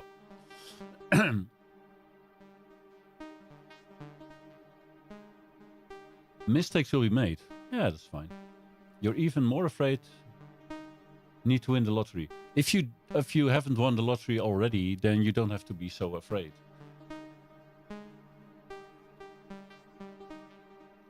One more tool, one more toy. I had it with games as well, man.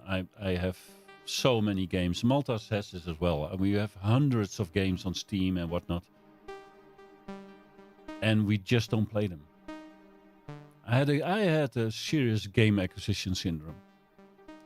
And when I was still streaming on Twitch, I announced a like a month or a week, or maybe I think it was a month, a no game buying streak, and the goal was a month. I think I set that goal 5 years ago now, 4 or 5 years ago. And besides the very, very occasional purchase, I have not bought any more games in the past 5 years. And I'm a gamer since I am about 15 years old. I was about 15, which is long ago, trust me, when we were still playing Pong on the Atari. I bought so many games, and it's endless. It's endless. And the more I bought, the less I played. It's very simple. I used to game on Mac because I'm an Apple Mac user I was for a long time. And there were hardly any games on the Mac, but those who were there, like World of Warcraft, all the Blizzard games were always Mac compatible. I played hundreds and thousands of hours of Blizzard games. And then later EVE Online, which also ran fine on Mac. And then when I started streaming in 2015, I think a half year after I started, people urged me into going to Windows, for it was better for all the game variety, which is true. And then it started.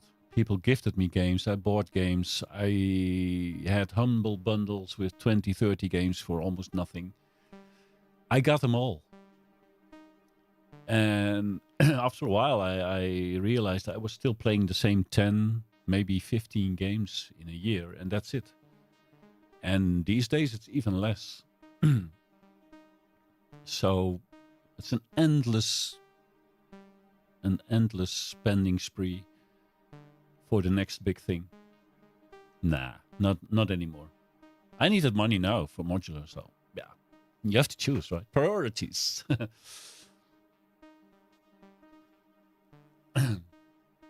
Ping pong on your delay. Pong. Baldur's Gate 3. I know, everybody owns it, everybody loves it. And I haven't purchased it. Because there's a simple reason for that, Luke. It's a story-rich game.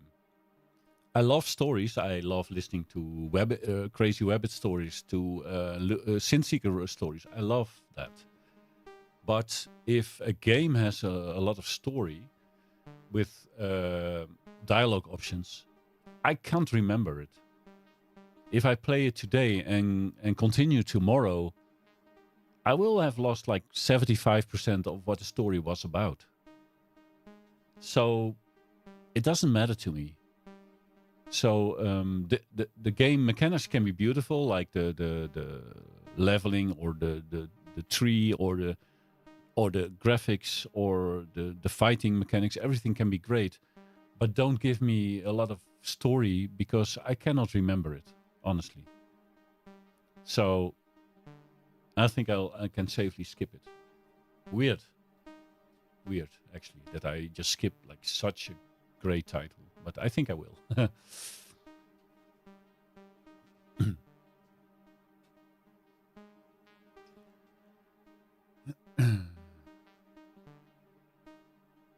Planet Side. Yeah. Yeah.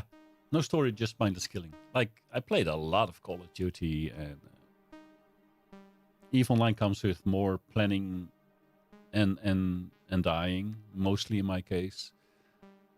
But that's EVE Online is something different. It's like an endless love-hate affair I have with EVE Online. It's wonderful. I've never had experiences like in EVE in any other gaming environment. So it has a special place in my heart for sure.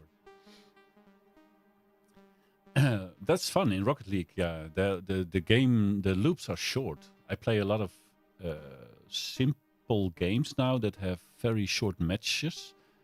The longest matches I play now is in Legion TD2. But often my life doesn't allow for a game that wants me for an hour or 2 hours. I cannot I cannot group up with people in a World of Warcraft-ish game anymore to go into a dungeon and defeat all the bosses, because before I reach boss 1, there's already someone in my life that needs me. And I gave up on that completely.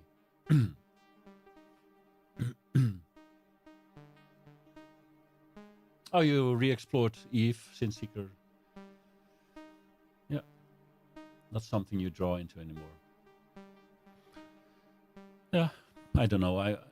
I for now I won't give it a try, because I am actively trying to make music now. With the January over, I made 30 jams, and then the 31st day was a compilation of the 30 things I made. And believe it or not, by the time I made a compilation, I already forgot a few of the jams I made that same month. So that's January is like a blur. I remember trying a lot, but I sometimes still find a video of Synthember or January from a year before, and I'm like, people react on it sometimes on YouTube. So I read the comments and I go back to the video and I think, I don't recognize this video, but I made it. So it's weird how some of those videos became reality.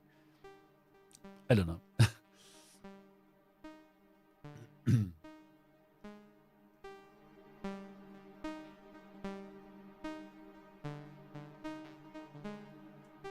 So I can, of course, I will change a bit in the, I'm sure Luke wants me to do way more than this. I'm changing a few of the sequencer parameters in this Metropolis clone.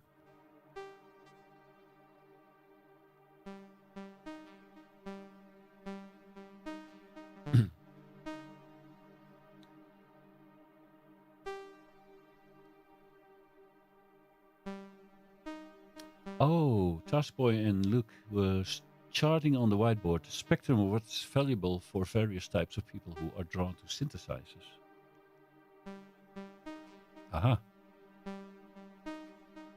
I agree with Maltas. I mean, you can prepare white papers all you want, but first make the album, then you can spend all the time you want on the white paper. I think that's true. You want a second voice driven by the same sequencer. But Father Luke, how? Oh yeah, you're waiting for the paid drummer. True.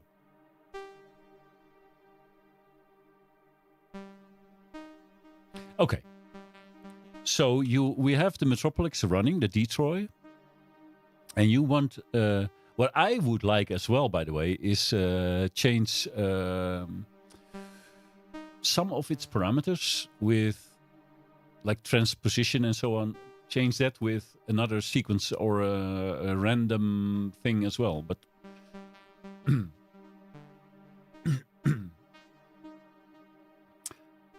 so we have this running.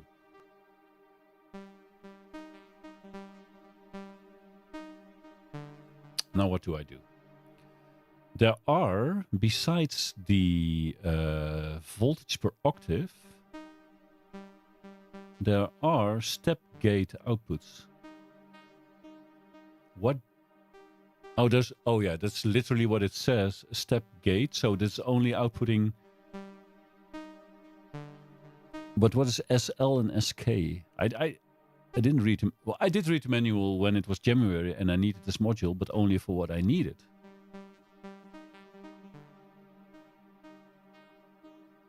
Slide. Oh, slide and skip. Oh, wait. Oh, that's why the slide wasn't working. I can set a slide percentage, but then I have to set a slide value. Like, wait. Yeah. Ah.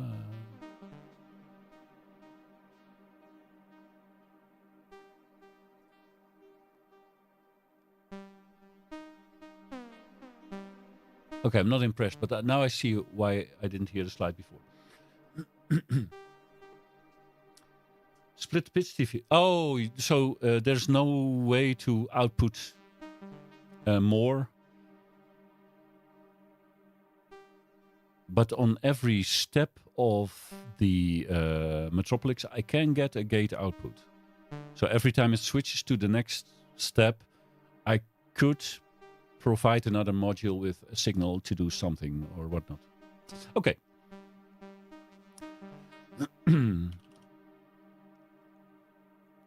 So let me see. I'm gonna move the effects here and the audio. I mean, like the audio last. I have this is like the effects chain for now. And I'm not gonna output everything to the same dual delay, but I'm gonna use one Spark Verb to mesh everything together, everything that's happening beyond now. Luke was thinking of splitting the voltage per octave, so the pitch output of the sequencer, into a mult. And oh, this is funny. The gate still goes into the envelope, but the oscillator is now stuck on the last note that it was playing. So, and from the mult, I can, so there's one input and 6 outputs. Or there can be 2 outputs, each with 2 inputs, each with 3 outputs. Anyways, from the mult, I'm going into the voltage per octave of the first oscillator. And this is back to business. But now I have the pitch information on extra outputs. I could do this with the gate as well. So the gate signal could be multied as well. Yeah.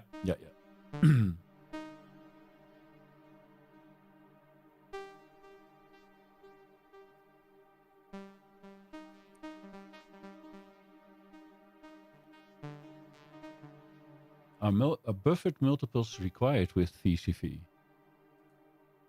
Is it a buffered multiple? I don't know. Anyway, so the same sequence could go just into another oscillator,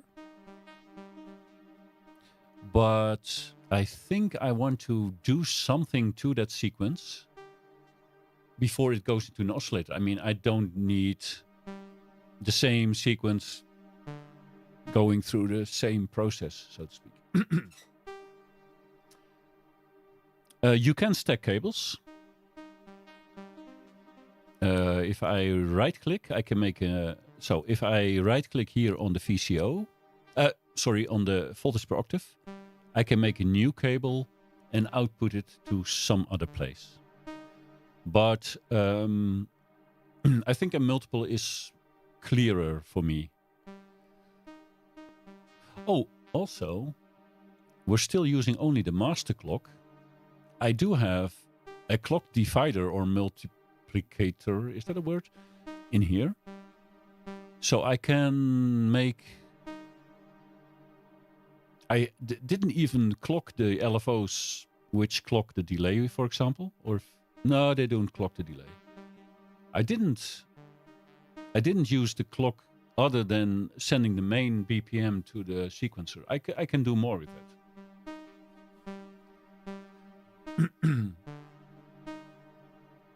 Yeah, that's the thing. I could also... I want to keep it in scale, that's for sure, yeah, that's true. Can I...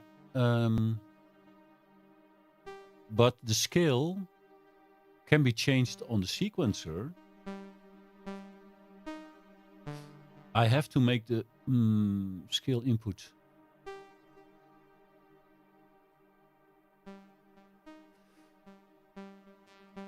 If I change the scale on this sequencer and I add some other quantizer, I really don't want to set the scale on that other quantizer then. Let me first...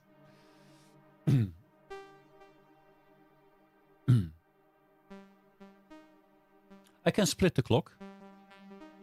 Absolutely. So a clock signal I can make a cable and input it here. And then this same clock signal, which goes from 0 to 10 volt, is also available on these 3. So a multiplier like this doesn't care so much about what you input. It will just make that same voltage available on the 3 outputs. And this clock module, this particular one, is not only a main clock, it's also a clock divider.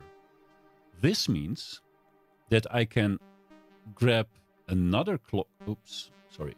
I can grab another clock cable and put it into the multiplier in this case. And this clock by default behaves the same as the master clock. They're both running at 75 BPM. But a clock divider means I can divide or multiply that main clock signal by a certain number to get a variation of the main clock. So I could, for example, say this clock number 1, I make that a clock ratio of 2. Meaning that if you look at these blinking lights, this light will now blink twice as fast as the main clock light. I am literally multiplying by 2, so the BPM of 75 will be turned in a BPM of 150 on this particular clock output. And if I send this particular clock output to something, it will behave as if it is 150 BPM. The beauty of this is that you get multiple clocks in your system, but you are still basing it off one main clock. So by changing the main clock, by turning this main knob, I can go to 100 BPM, for example, for my bass. But the other clock has now multiplied to 200 BPM. It stays in the same, what's the word in English? Well, you get the point. It will always be twice as fast as the main clock. And instead of going faster, you can also divide it by, let's say, 3. And another clock can be divided by 7. If you now run it to multiple sequences or like multiple things going on in the system, sequences will start to not be lined up anymore. They will start phasing because the main clock is playing 100 BPM. One clock is playing at that same number divided by 3. And another one is playing at the same number divided by 7. So they will start to drift off from each other and they will find each other somehow, sometime again. But things will start working in different clock speeds while still being controlled by that one main BPM.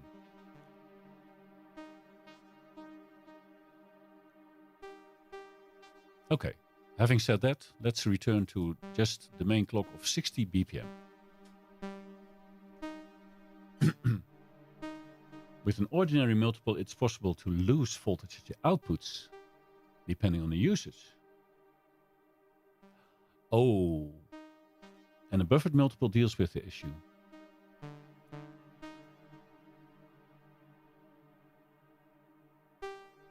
So that means that if this multiple was like a passive module, I guess, I'm assuming, a passive module that does not take up any power from the system, would that automatically mean that it's thus unbuffered and thus could have the issues? And if it is powered, can we assume that it is a buffered multi? And that would be a form of polymeter, I think, yes. Okay. So we have that one voltage per octave signal coming out of the sequencer. I'm sorry if this takes forever, but I am processing things myself. and I try to explain it in a reasonable and somewhat English way. So, but we can also send that same pitch information from the sequencer to whatever. So I can use another VCO, an oscillator, and it could be an entirely different one. Let's keep it a bit simple-ish. So here I have also from VCV Rack a wavetable oscillator. We'll see in a moment what it is. So the pitch from the sequencer is multiplied here, so I can drag a cable and stuff the cable into the voltage per octave input. Because voltage per octave is like the standard of sending pitch information across the modular. Precision buffered multi. Right. I'm going to make a note of that. Because I do have a shopping list. It changes daily.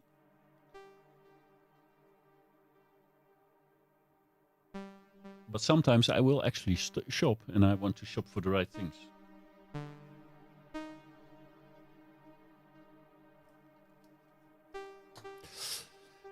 So a wavetable oscillator, let's just pretend it's just a thing that makes noise. It even shows here that it's set to a basic wave. It's a sine wave. So it's nothing in particular. Anyways, it gets its input, and we have to send it somewhere. Well, for shits and giggles, I can grab a different filter.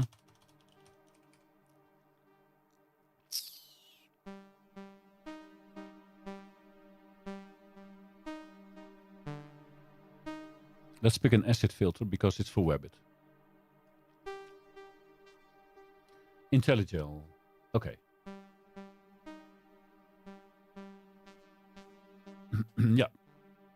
Oh, and would you say, Luke, that once a multi is very good for pitch, which is which has to be precise, it will automatically be good for clock and gate, right? Because they are less. They don't fluctuate. They just push out the voltage, right? Oh, Dupfer. Oh, your auto. I was going to say auto tune. Your autocorrect made Dupfer into deeper. So, like before, we're sending the output of this module, the VCO module. It has a wavetable output. We're sending it into the input of a filter. Yeah, it's a filter. It's nothing. It's just a filter. This one is by Volt, which also is available in hardware. The cutoff entirely open, so whatever it wants to do, we hear everything as much as we can. Yeah, you don't need buffered for clock or gate, but if I want to have a buffer that's good for whatever I input, I better get the right one, right? And that's probably not a very expensive stuff, right? Of course, if you add up 50 modules, everything adds up.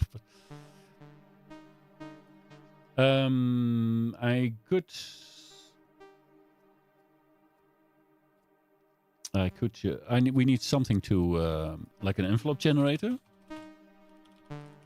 I don't know if we need it, but I'll do that.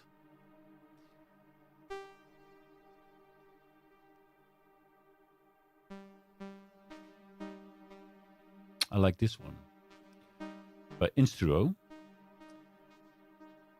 The VCV one is also good because and I would like that in hardware as well, like an envelope generator where the attack, decay, sustain, and release have, like this one, like they have inputs where I can put in voltage as well, so that I can dynamically change the ADSR envelope of whatever sound I am putting through.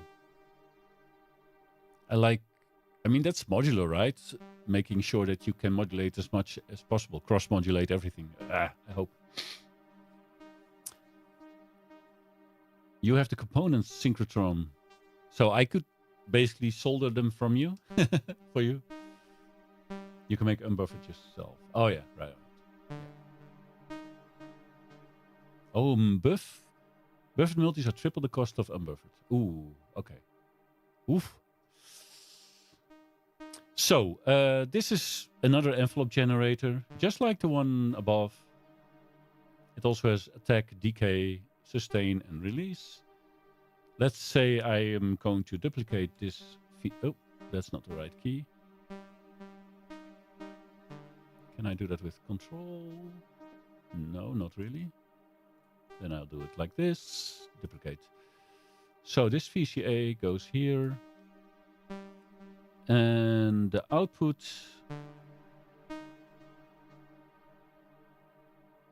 I will probably introduce a mixer here.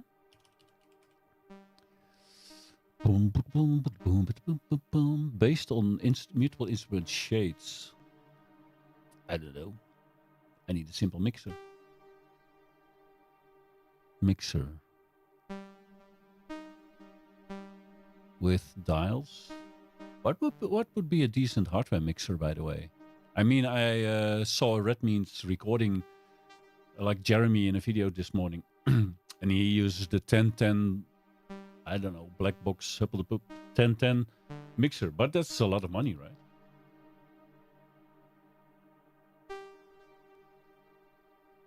It's a gathering of old farts and last days since survivors. What? What's going on? I'll pick this mixer. So before signals go into the delay and reverb, I'm putting them into a mixer so that I can adjust the levels between the different sounds or oscillators playing. So the top VCA goes into channel 1 input. This one will go, the second one, which will patch up in a moment, goes into channel 2. And the mix of those go into the left input of the delay. And it works again. You do the mixing in the DAW, you do, Luke, but I could do that if I replace this audio module, which is only left and right, in and out. I can replace it with a module which is also in VCV. I don't know if that was standard or in the Pro version I purchased. But you can have one with more ins and outs and such. In hardware, I'm still not fully decided what I will do. I would love to have that the ES9 with the ins and outs going into my Behringer, probably my XR mixer, and having them separately in Ableton. But I'm not sure yet. If I don't, I will probably need effects within the modular, which is expensive. So, yeah.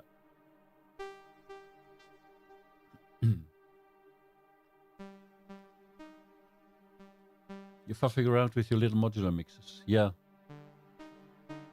I need some kind of mixing circuits in the modular, I guess, in hardware as well. Anyways, I'm sending these two VCAs into a mixer, and then the mixer goes into the effect chain for now. Okay, so I should have voltages coming in that wavetable oscillator, and I do. Voltages going into the filter. If I mouse over, I definitely see voltages going in. The output of the filter I will then put in as the input of the VCA. There it is.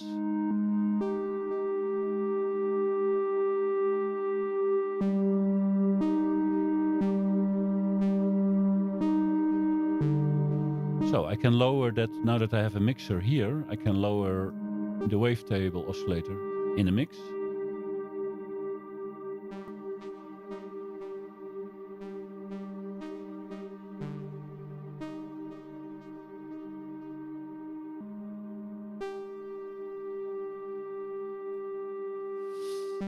Webbit, modular mixes.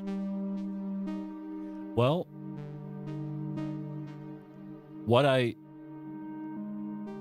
mean, I still have an outboard mixer with 16 inputs. A Yamaha ProMix 01 is the first. I think it was the first digital mixer by Yamaha. It still works, but it's not just that you want to put the output of the modules into a mixer and mix them with effects and whatnot.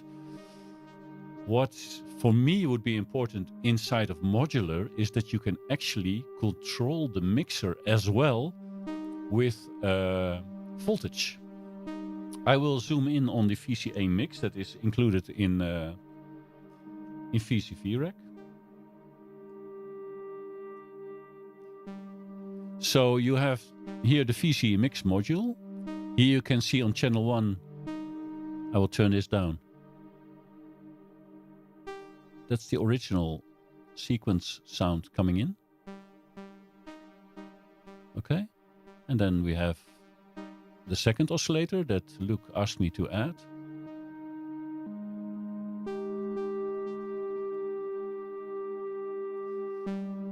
I will turn down the other. Also notice that channel 2 never stops playing.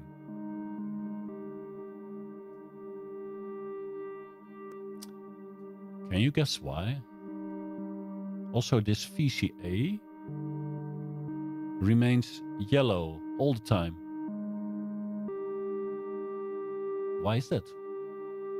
Well, I wired the pitch information into the oscillator, the noise generating, the sound generating module. The output goes into a filter,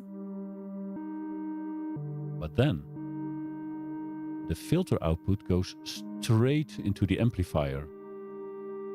So I am skipping, in this case, the envelope generator. If you don't use an envelope to open up and close the path of the sound will always be playing. This oscillator never sleeps. It will keep making a sound based on the last octave or the last voltage you input. So let me remove that cable.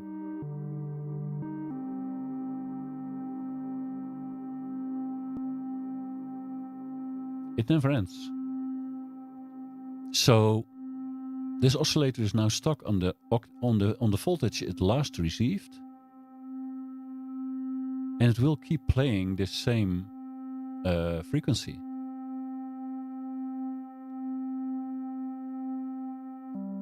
Now I feed it with pitches again from the sequencer, so it will always keep playing. It never dies out. That's because I did not patch up this ADSR yet, which is fine in this case. Okay? I mean, maybe we want a drone, maybe we want this to play forever at a certain frequency. I can dial in the frequency myself.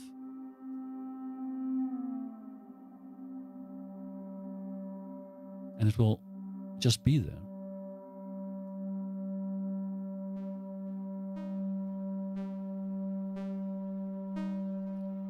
So now I have the original sequence playing through the original oscillator.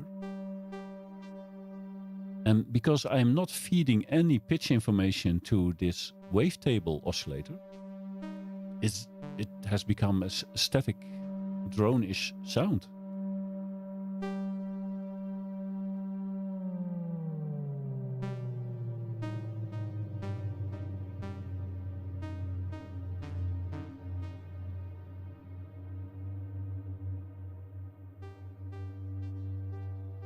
Not bad, eh?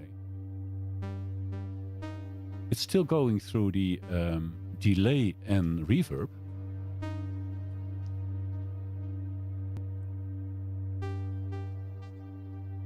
So, because I changed the feedback and the mix of that delay, I set it up like an hour ago that two LFOs change the feedback and mix of the delay, you will still hear a slight variation in this one sound that's playing. And now I could apply the filter, cut it off.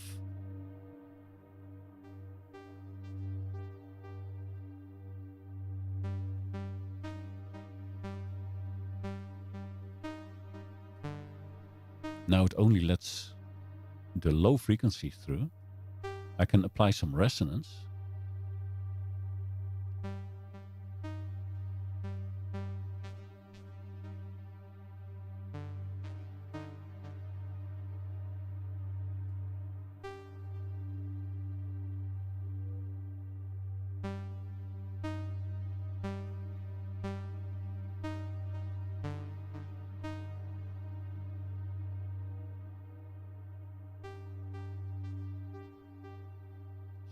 Variations.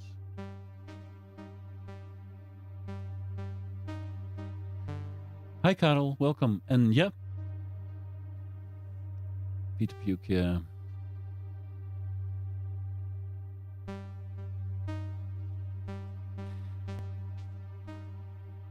I used a wavetable here because in the upper part of this patch I am already using a simpler oscillator, and SynthSeeker asked me to add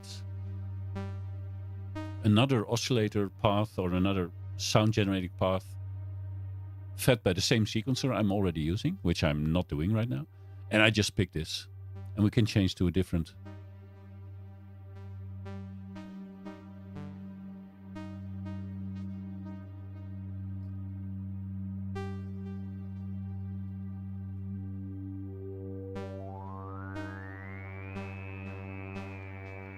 Sound acid to you, Webbit?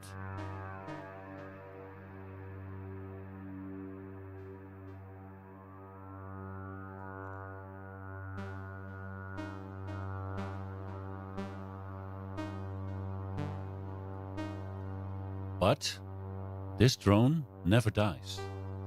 That should be on a t-shirt.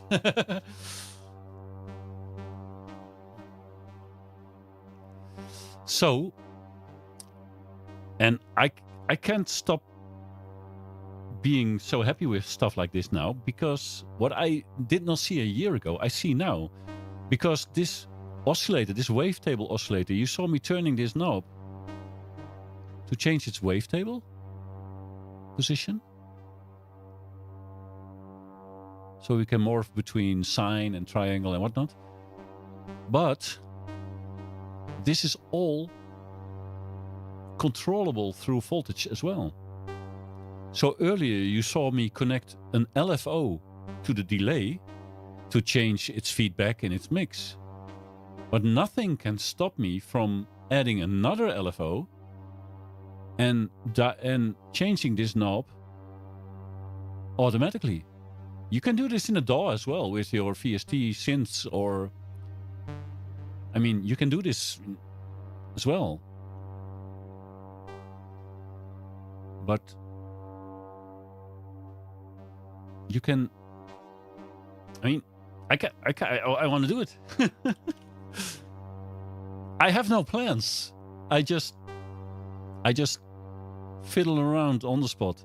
So I can have a sine wave output controlling the position of the wavetable. You see this blinking light. It wants to control the wavetable.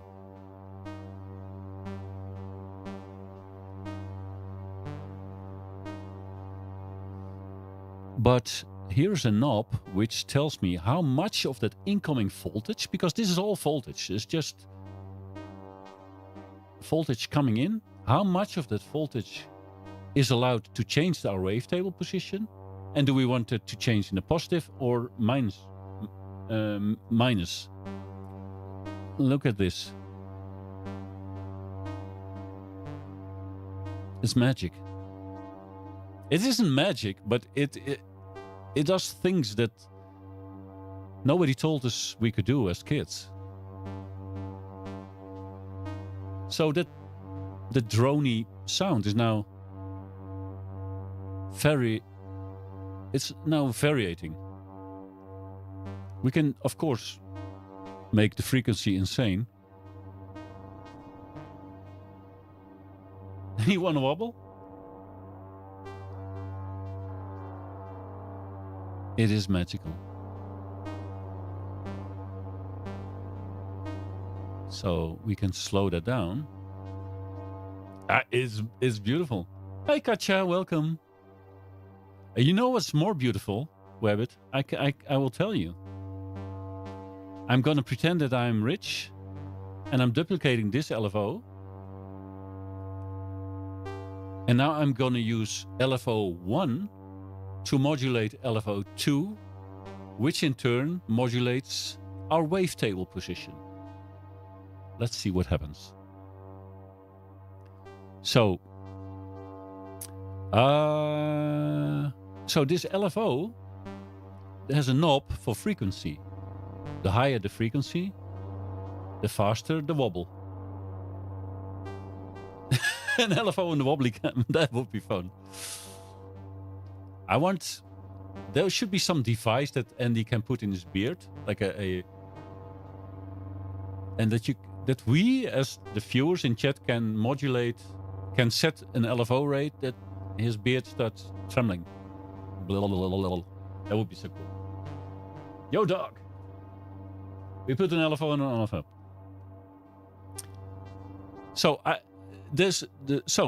Okay, I set this with a knob, okay? I want to wobble.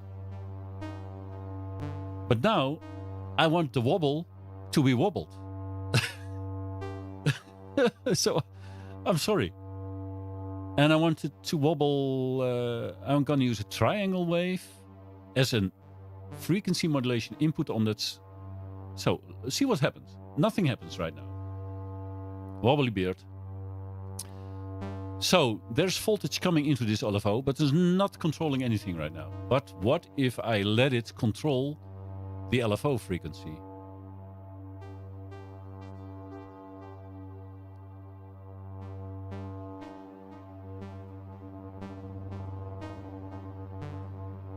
I love this stuff. So now, this first LFO makes this second LFO run faster and slower, which in turn makes the wobbliness cool down or heat up. I mean, how cool is that? And we're not playing any notes. We're playing one frequency because I removed the cable that connects it to the sequencer. This is not at all what Luke asked me to do, and I'm sorry. Sorry, not sorry.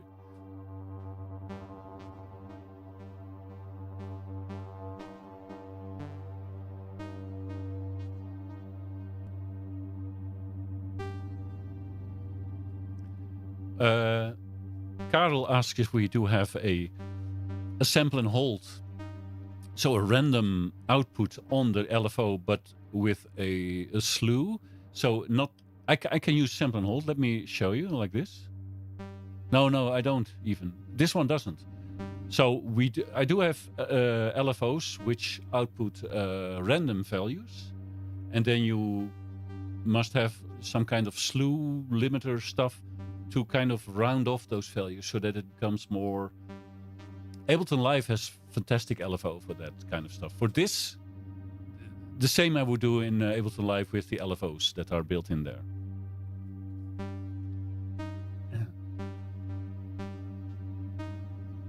More reverb.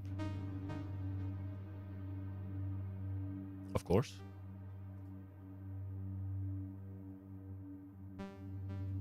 We need a... What is larger than endless? The cave?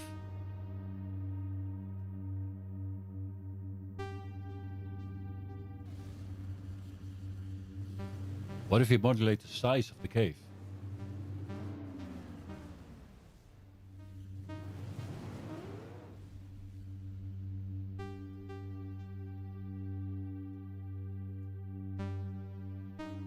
Perhaps the stream was stuttering because I was changing the size parameter of SparkVerb.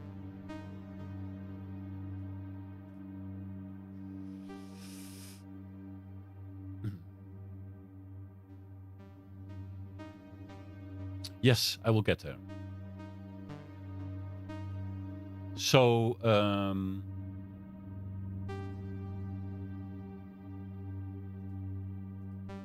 and what else is okay? VCV Rack has still not crashed Ableton.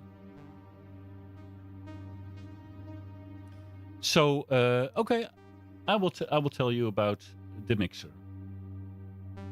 Let's say we want a sequence that we had originally.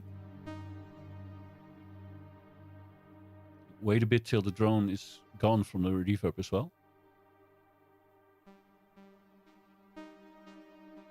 But say we want to bring in the drone and remove it again. We could do that using another LFO, because an LFO outputs voltages. That's weird words. Let's find something else, some random thing. We can even use a sequencer, because a sequence also outputs voltage. If we play notes in the sequencer, basically we're sending a voltage every step of the sequence, and that voltage could control the volume of channel 2, which is the drone. It's crazy. Yeah, I am now going to patch that fader to bring the drone back up. Okay.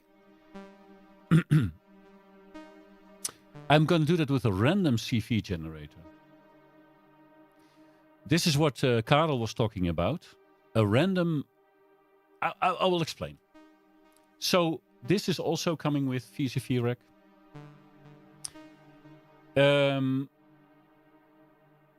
Random CV. So random control voltages are being produced by this module.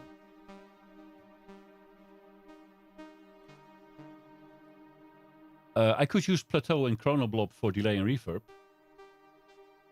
but I am just in love with the UVI plugins, and I don't know. I could have done it with VCV modules. You are right, absolutely. But I wanted to show the principle of using VST plugins inside of a modular.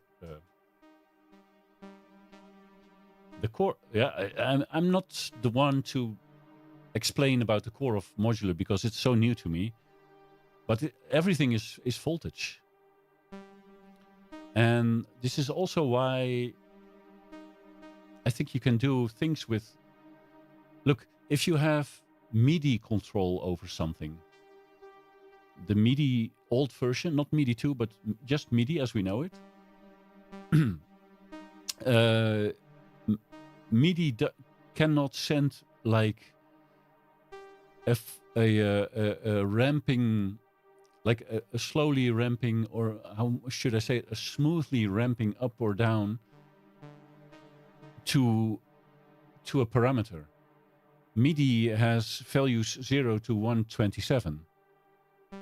So if you want to control the feedback level of this delay, I can do that in Ableton with MIDI. I can do that, no problem. Or I can have a MIDI controller with knobs on it, and I can send a value of 0 to 127 over MIDI to that parameter. But modular gear can send voltages, mostly of minus 10 volt to plus 10 volt, without stepping.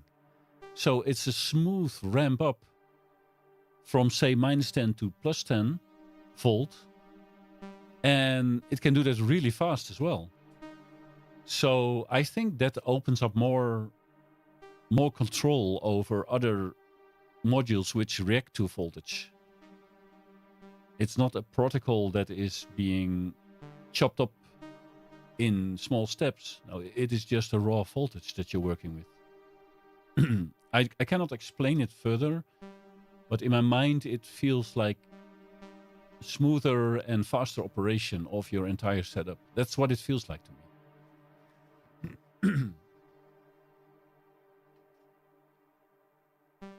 Yeah, the zipper effect. Yeah, there is MIDI 2. There MIDI 2 is coming.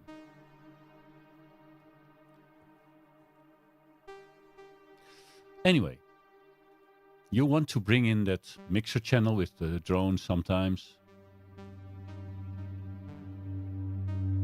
Other times you don't. And you want it to be a little more dynamic. You want this whole setup, my future setup, I hope it will behave like some living, breathing machine. That's what I hope.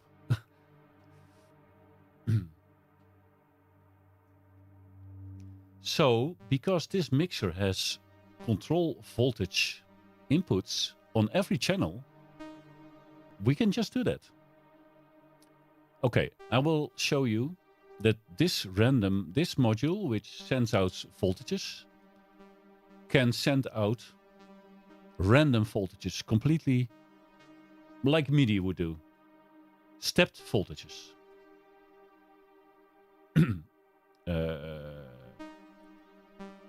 Does it?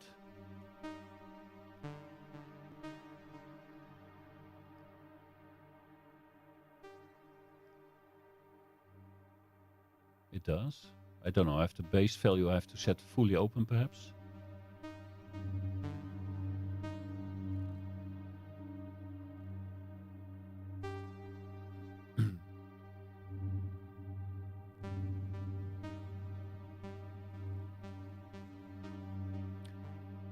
So the rate at which the volume is now changing is 2 Hertz.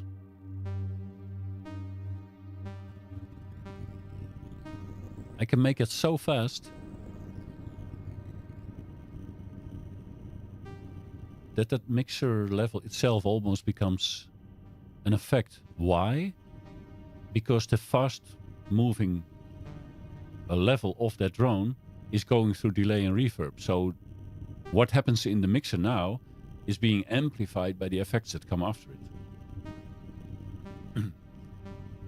So let's make the rate low.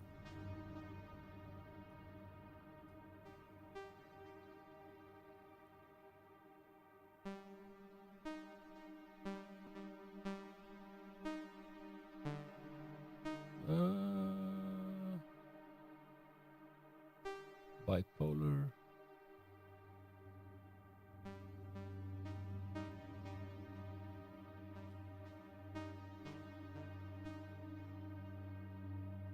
Too bad that these faders don't move with the value they receive in voltage.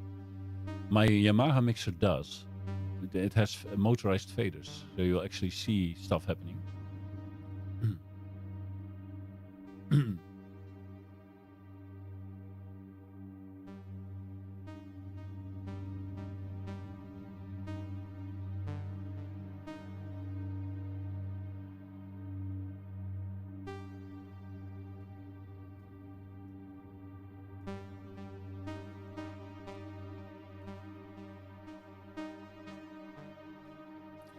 So besides having a stepped output, which is, well, it's pretty rough, so to speak, there's also a smooth output. So what the module will do now, it will determine a kind of random value in voltage, but it will smoothly move from the previous voltage to the new voltage, so that you do not get like sudden steps in the volume. Yeah, the faders do not move, sadly. I can make the random spread smaller, which means we will not see a movement from -10 to +10 volt. We can make that smaller.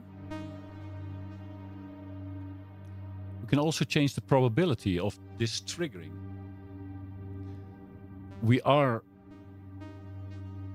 It's now at 100%. It will just happen every 0.08.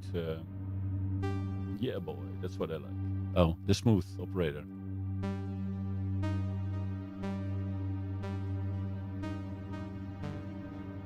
So you should be hearing, it's all subtle.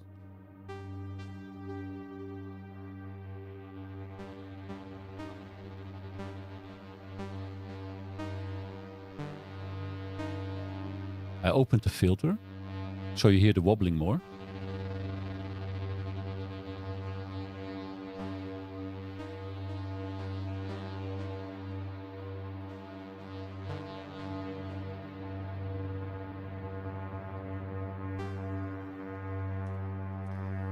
And there's, by the way, there's no reason why you shouldn't include another LFO to change this LFO.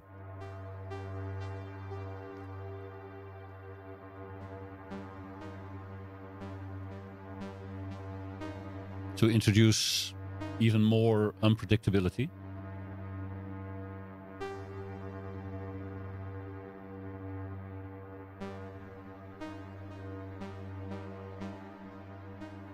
Yeah, the sliders on hardware are not motorized, but I wouldn't mind them being motorized in software. It would be great to see what they're doing. More LFO, more cowbell.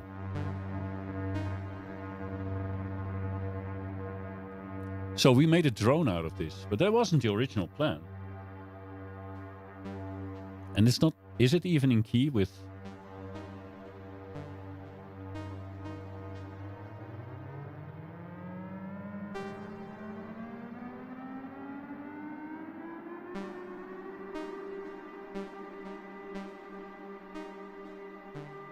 Gosh, I love this.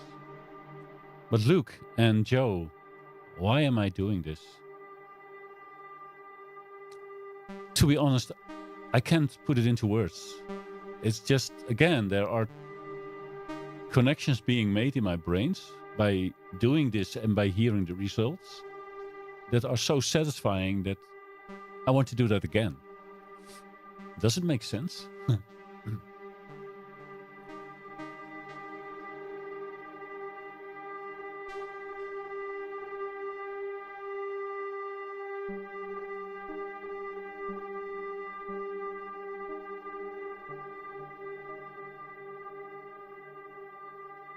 Oh no, I do want to be in a scale. I do want my things harmonic.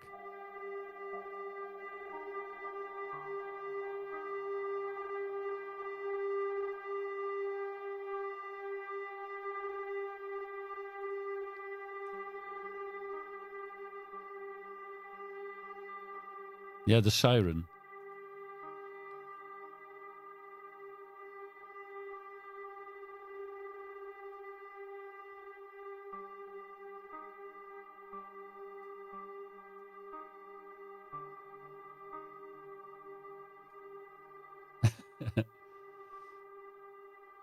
If you do this too long, that's true.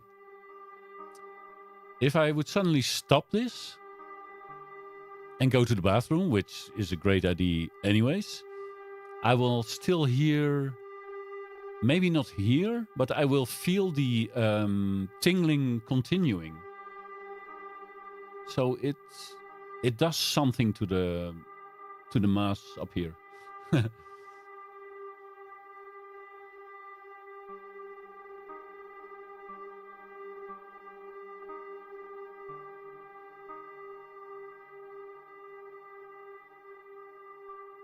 Yeah, the drone is now a bit rough because I opened up the filter.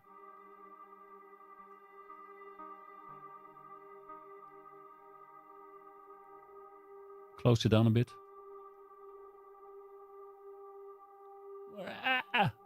A little resonance from time to time wouldn't hurt. And we have a few LFOs running anyways. So let's grab... Oh no. I could pick the sine output from the second LFO here. Doesn't matter. Stuff it in here.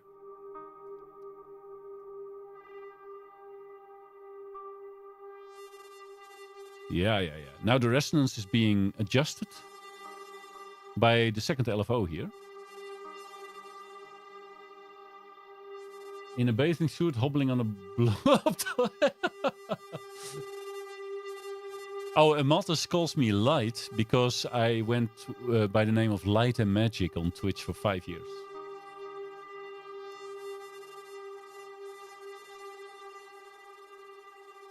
Oh, the backward pudding chord. That was the resolving of the progression. That is awesome.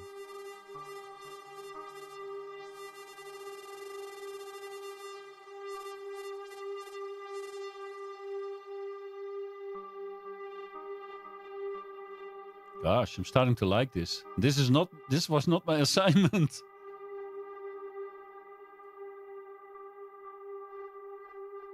It's too loud.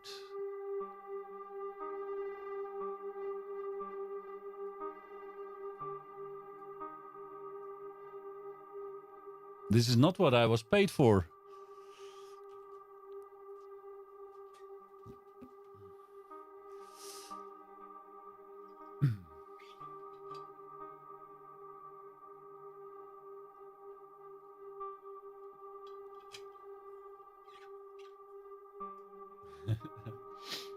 What assignments? Squirrel?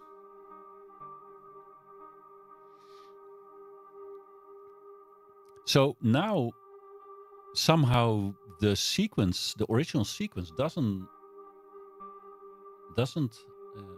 have as much value anymore. It's now more the interplay between those plucky notes and that kind of harsh drone. I don't know.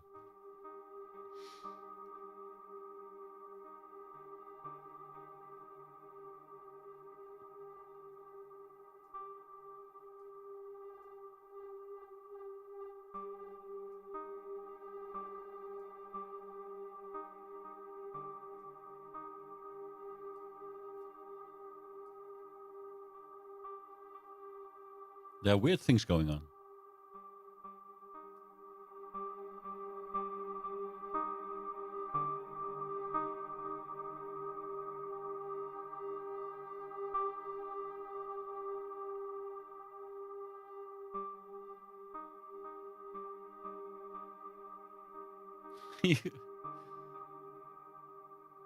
No more bugles for Maltas. We'll get him a Friday pack of mushrooms.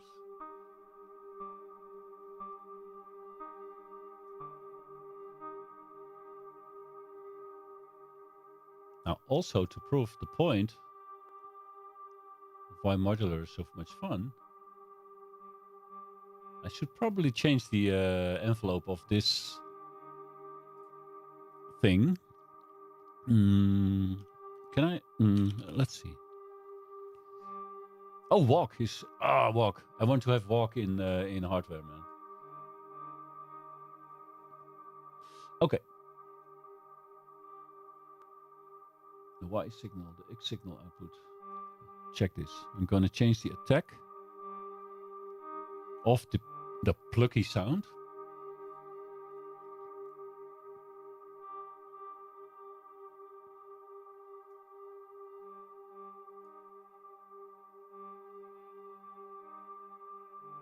Does it have to be triggered? I don't think so. Oh, wait.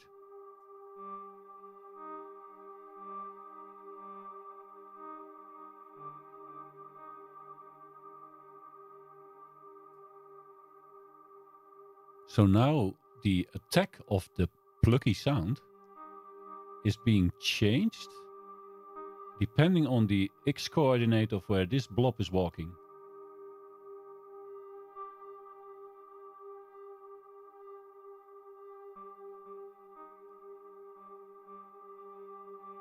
And then I could use the Y coordinate to change the decay.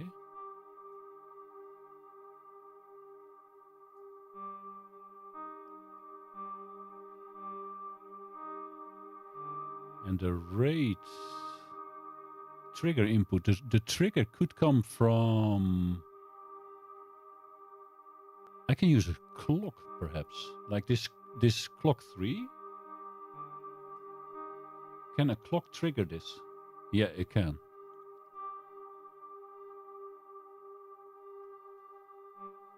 Oh, Katja, yeah, sorry. I didn't give you much attention, but thanks for stopping by, and I'm happy that you are here. This is just a test stream. I'm hoping to come back into live streaming in between the making of videos and such. So thanks for being here, and always welcome. Nerds are welcome.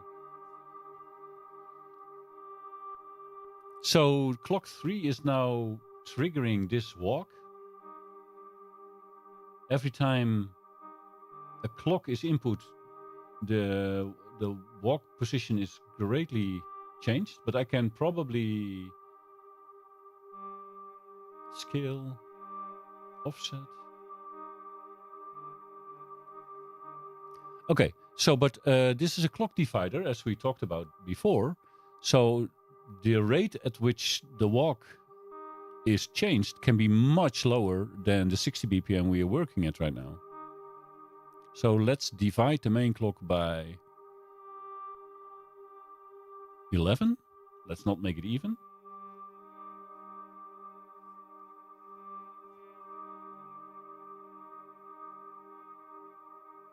So, boom. Sometimes this little blob will make a big step. And the X and Y position will control what attack and decay the first sound has.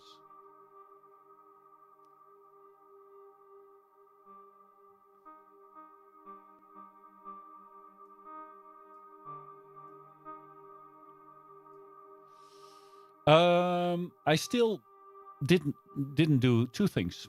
Because this became a drone, I did not patch the attack and decay. I didn't patch the envelope into the second sound because it turned out to become a drone.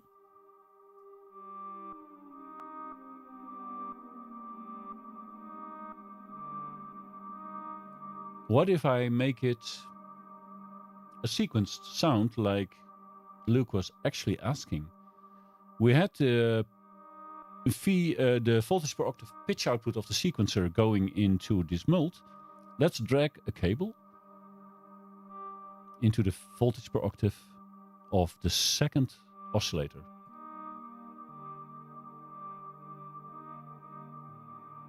So it is now singing the same notes.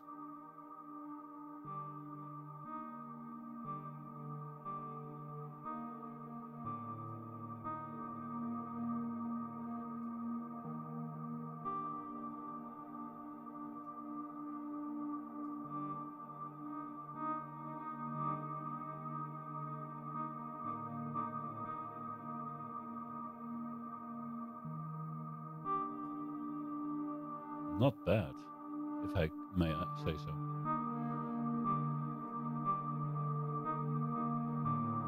so. Reach out for a label. Trust me, Karel. There are like a million other people who do this and do it better than me.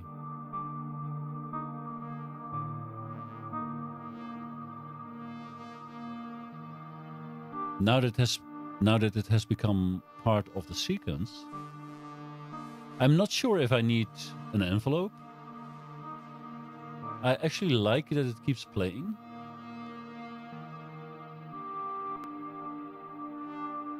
But I think I want to change the frequency, the cutoff frequency, by way of a random of something. Not random, LFO. Let's see what the LFO here does.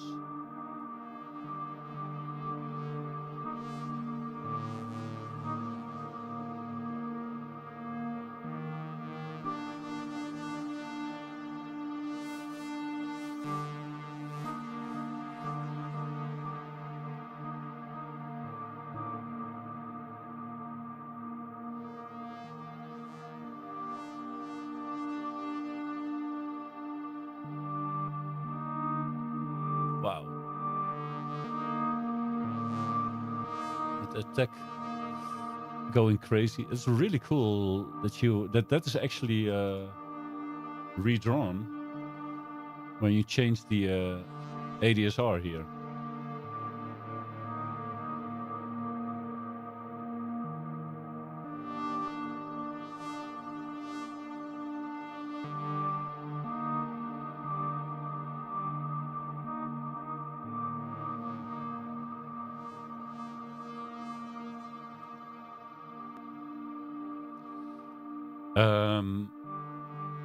It's weird.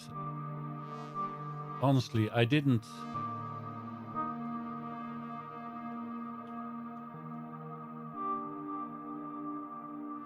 have a real plan, or well, of course I had a plan for the stream. I wanted to test if everything works and whether VCV Rack would behave as a VST and whether I could make something happen. But just from a few simple elements, basically. Well, simple. I mean, if you buy this in hardware, don't get me started, but as long as the effects stay in the box or in a guitar pedal or something, it should be manageable. Otherwise, it will the price will go up fast, I fear. But that walk, I wouldn't mind having the features of the walk module in hardware. And lots of LFOs. I mean, how do I handle that? Andy, where do I get all the LFOs from?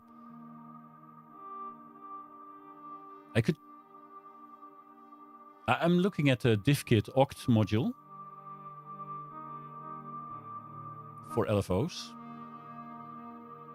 But like I set up now with multiple LFOs talking with each other, to each other,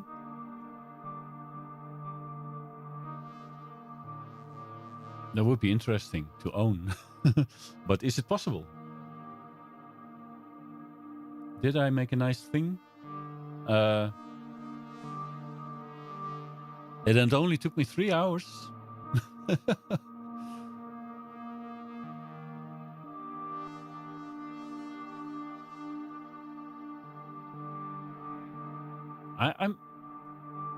I'm not disliking it.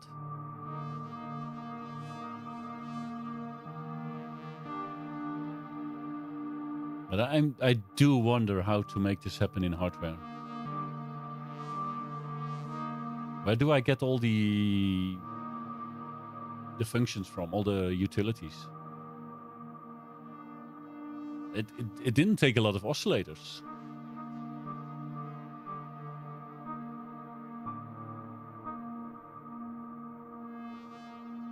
I don't know, man. I do like it.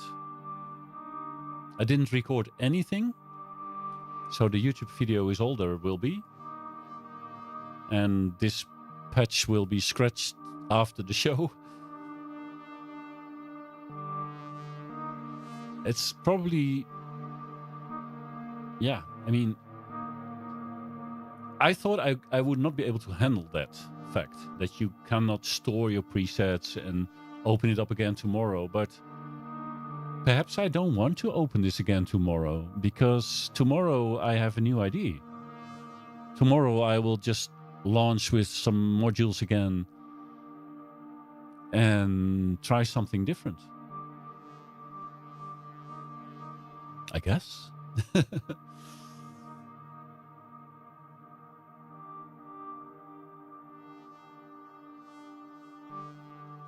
Rabbit.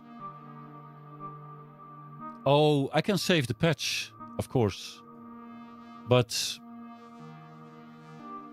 I don't think I will listen to this again. But it definitely... I repeated a few steps I've done before. I introduced a few new combinations of modules I used before. And I'm really happy with the wobbly wavetable oscillator thingy. That with the changes in the filter and then through the delay, it's really something. All while starting with a simple 8-step sequence in D Locrian. It's weird. I would have to watch the stream back to see how I actually got here, but I won't. I think I'm fine with modular being one time. a one-time thing. Why would I not do it again tomorrow? Like I said already, Luke and Joe, that I think that putting it together is a big part for me of the hobby. Making the systems work. But it does help when, in the end, after 3 hours of talking too much and playing too little, I actually enjoy what I'm listening to. That does help, of course. It's interesting. It is interesting. I just don't know how to make it happen in hardware, because I think that another day I will pick other modules and that will be awesome. So how to safely go into hardware and make it not boring every time. That's a challenge for me. On the other hand, okay, Luke or Synchrotron Andy, you have a lot of modules, but the Saturday streams I watch from you, they're never boring, and you often use the modules you have, and then you start by faffing about, as you say, and then in the beginning, okay, you talk a bit and you play a bit, and then at a certain point it starts to click. Not only for you, but also in my head and for others, I bet as well. And then you add onto something that already is kind of relaxing in our minds. And strangely enough, I can just listen for an hour or two and not be bored with it. I don't know why, because it's so simple in this case. Not in yours. There's more going on, but this is so simple. And it's a repeating pattern and everything.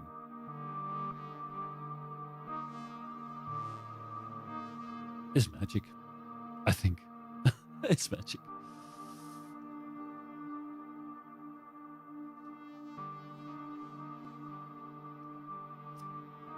Yeah, Oct is good. I think I am set on Oct. I'm gonna buy that. Yeah, but unlinked LFOs are important. Yeah, I get that. Oct is set one, and the others are kind of following that, and not. You cannot unlink them and set them at their own rates and so on. But if modules that can be modulated themselves or even by themselves, those are most interesting. So that you can patch a cable, turn a knob, and then see it change again. Small changes, which keep it interesting. I think I like that most. But what do I know? I'm just a newbie, and it's fine. I'm happy there's something to learn again, actually. Yeah.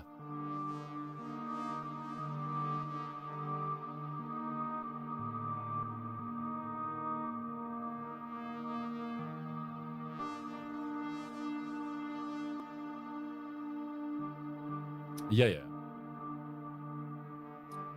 You want to reset the yeah, you want to be able to reset LFOs independently, and yeah, I get it.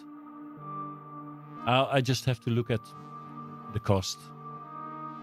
LFOs can probably be done very well in digital stuff like the disting and so on, which can perhaps there are modules that can run 4 or 8 unlinked LFOs, which are still controllable through CV. That would be nice.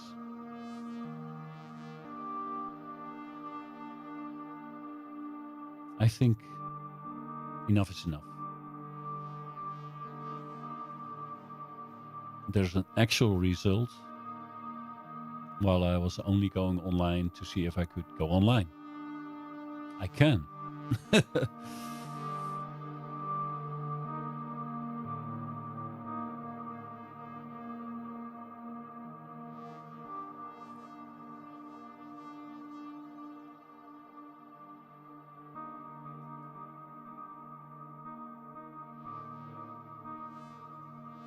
Yeah. Thank you very much, everyone. I hope, Webbit. I don't care if you pick up VCV Rack or whatnot. I hope that you can sometimes drop in the stream and ask questions. Because only through those questions can I confirm for myself that I A, understand the question, and B, understand what to say and to do to actually make it happen.